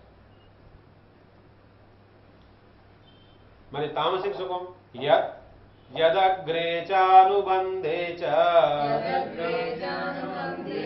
సుఖం మోహనమాత్మనః నిద్రాలస్య ప్రమాదోత్తం తత్తామసముదాహృతం. చాలా చక్కగా మనం గుర్తుపెట్టుకోవచ్చు. అదేమన్నారు? సాత్విక సుఖం ఏమన్నారు?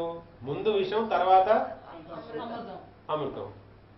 ఇక్కడ రాజసికంలో ఏమన్నారు? ముందు అమృతం, ఇక్కడ యదగ్రే చానుబంధేచ. ఇక్కడ ముందు తర్వాత కూడా ఏదైతే ఏ సుఖం అయితే మోహం వల్ల వస్తుందో, ముందు తర్వాత కూడా ఎలా ఉంటుంది? మోహం వల్ల వస్తుంది. నిద్ర, ఆలస్యం, ప్రమాదం. ప్రమాదం అంటే కేర్లెస్నెస్. తత్తామసం ఉదాహరణం. ఈ కారణాల వల్ల ఏదైతే వస్తుందో, ఏ సుఖం అయితే మన ఆత్మని కప్పేస్తుందో పూర్తిగా అసలు నేను ఆత్మ అనేది ఇంకా అసలు తెలిసే ఛాన్సే లేదు. ఇంకా నేను ఆత్మని, నేను శాశ్వతాన్ని ఆత్మ సంగతి తెలిసే ఛాన్సే లేదు. ఇంకా ఏముంటుంది? మోహం, నిద్ర, ఆలస్యం, ప్రమాదం. ప్రమాదం అంటే కేర్లెస్నెస్. సో దేనివల్ల అయితే కేర్లెస్నెస్ ఉందో, నిద్ర ఉందో, బద్ధకం ఉందో, అందులోనే సుఖం కోరుకుంటున్నాడు. నిద్రలో సుఖం, బద్ధకంలో సుఖం, పని సరిగ్గా చేయకపోవడంలో సుఖం, కేర్లెస్గా ఉండడంలో సుఖం ఉందంటే ఇంకా క్లోజ్ అన్నమాట, కంప్లీట్ చీకట్లో ఉంటే. అంటే ఆత్మకి సంబంధించిన విషయాలు మనం తెలుసుకుంటూ ఏ సుఖాలైతే పొందుతామో అది సాత్వికం. విషయాల్ని సేవిస్తూ ఏ సుఖాలైతే పొందుతామో అది రాజసికం. మోహం వల్ల ఏ సుఖాలైతే బంధింపబడతామో అది తామసిక సుఖం. ఏ సుఖం అయితే నిర్గుణ అంటే త్రిగుణాలకి అతీతంగా కూడా ఒక సుఖం ఉంది. త్రిగుణానికి అతీతంగా ఉన్న సుఖం ఏంటంటే అది భగవత్ సుఖం. సో అది భగవద్ నామంలో, భగవత్ కీర్తనలో, భగవత్ సేవలో ఒక సుఖం ఉంది. ఆ సుఖం ఆత్మకు కూడా మించింది అనమాట. ఆత్మ సుఖం కంటే కూడా మించింది భగవద్ ఆరాధన చేసుకోవడం వల్ల వచ్చిన సుఖం. భగవద్ ఆరాధన చేయడం వల్ల వచ్చిన సుఖం ఆత్మజ్ఞానం వల్ల వచ్చే సుఖం కంటే కూడా పైగా అది నిర్గుణం. నదస్తి పృథివ్యాం వా దేవి దేవేషు వా పునః సత్వం ప్రకృతిజైర్ముక్తం యదేభిస్యాత్రిభిర్గుణైః. ఈ భూమి మీద గాని, స్వర్గంలో గాని, దేవతలు గాని, మనుషులు గాని, అసలు ఏ ప్రాణి అయినా సరే ఈ మూడు గుణాలని ఎవ్వరు దాటిపోలేరు. ఈ మూడు గుణాల నుంచి ఎవ్వరికి ముక్తి లేదు. 14 చెప్పారు సొల్యూషన్. ఇప్పుడు మళ్ళీ ఫైనల్ కదా అన్ని చెప్తున్నారు. అందుకని తర్వాత మళ్ళీ నెక్స్ట్ నుంచి టాపిక్ మారిపోతుంది అనమాట. 41 నుంచి టాపిక్ మారుతుంది. 41 నుంచి బ్రాహ్మణ, క్షత్రియ, శూద్ర, వైశ్య అసలు వాళ్ళ లక్షణాలు ఏంటి, వాళ్ళందరూ చేయవలసిన ఏ స్వభావాల వల్ల వాళ్ళకి ఆ వర్ణాశ్రమాలన్నీ వచ్చాయి అని చెప్పి దాని తర్వాత ఏం చేస్తే బ్రహ్మజ్ఞానం వస్తుంది, ఏం చేస్తే ఈశ్వర జ్ఞానం వస్తుంది, ఏం చేస్తే నా జ్ఞానం వస్తుంది. 3 బ్రహ్మ, పరమాత్మ, భగవాన్ కదా, ఆ 3 గ్రేడేషన్లో చెప్పారు. బ్రాహ్మణ, క్షత్రియ, వైశ్య, శూద్ర అయిపోయిన తర్వాత అంటే ఈ ప్రకరణ ఈ ముక్క వరకు ఏం చెప్పారంటే ప్రతిది మనం చేసే కర్మ కానీ, మనం అనుభవించే సుఖాలు కానీ, మనకున్న ధైర్యం కానీ, మనకున్న బుద్ధి కానీ, అసలు మనం చేసే త్యాగం కానీ ఏదైనా సరే సాత్విక, రాజసిక, తామసిక ఈ మూడింటిలోనూ ఉంటుంది. మూడింటిని అసలు భూమి మీద ఉన్నవాడు కానీ లేకపోతే స్వర్గంలో ఉన్నవాడు కానీ ఎవడు కూడా తనంతట తానుగా ఆ 3 గుణాలని ఎవ్వరు దాటలేరు. 3 గుణాలు దాటాలంటే మనకి భగవద్భక్తి మాత్రమే మార్గము. భక్తి వల్ల మనం ఆ 3 గుణాలను దాటే శక్తి మనలో ఆయన ప్రసరింపజేస్తాడు. అప్పుడు మనం ఆ 3 గుణాలని దాటగలం. హరే కృష్ణ కృష్ణ కృష్ణ హరే హరే, హరే రామ రామ రామ హరే హరే, హరే కృష్ణ కృష్ణ కృష్ణ హరే హరే, హరే రామ రామ రామ హరే హరే, హరే కృష్ణ కృష్ణ కృష్ణ హరే హరే, హరే రామ రామ రామ హరే హరే. జై శ్రీ గురు గౌరాంగ గాంధర్వికా గిరిధారి की जय.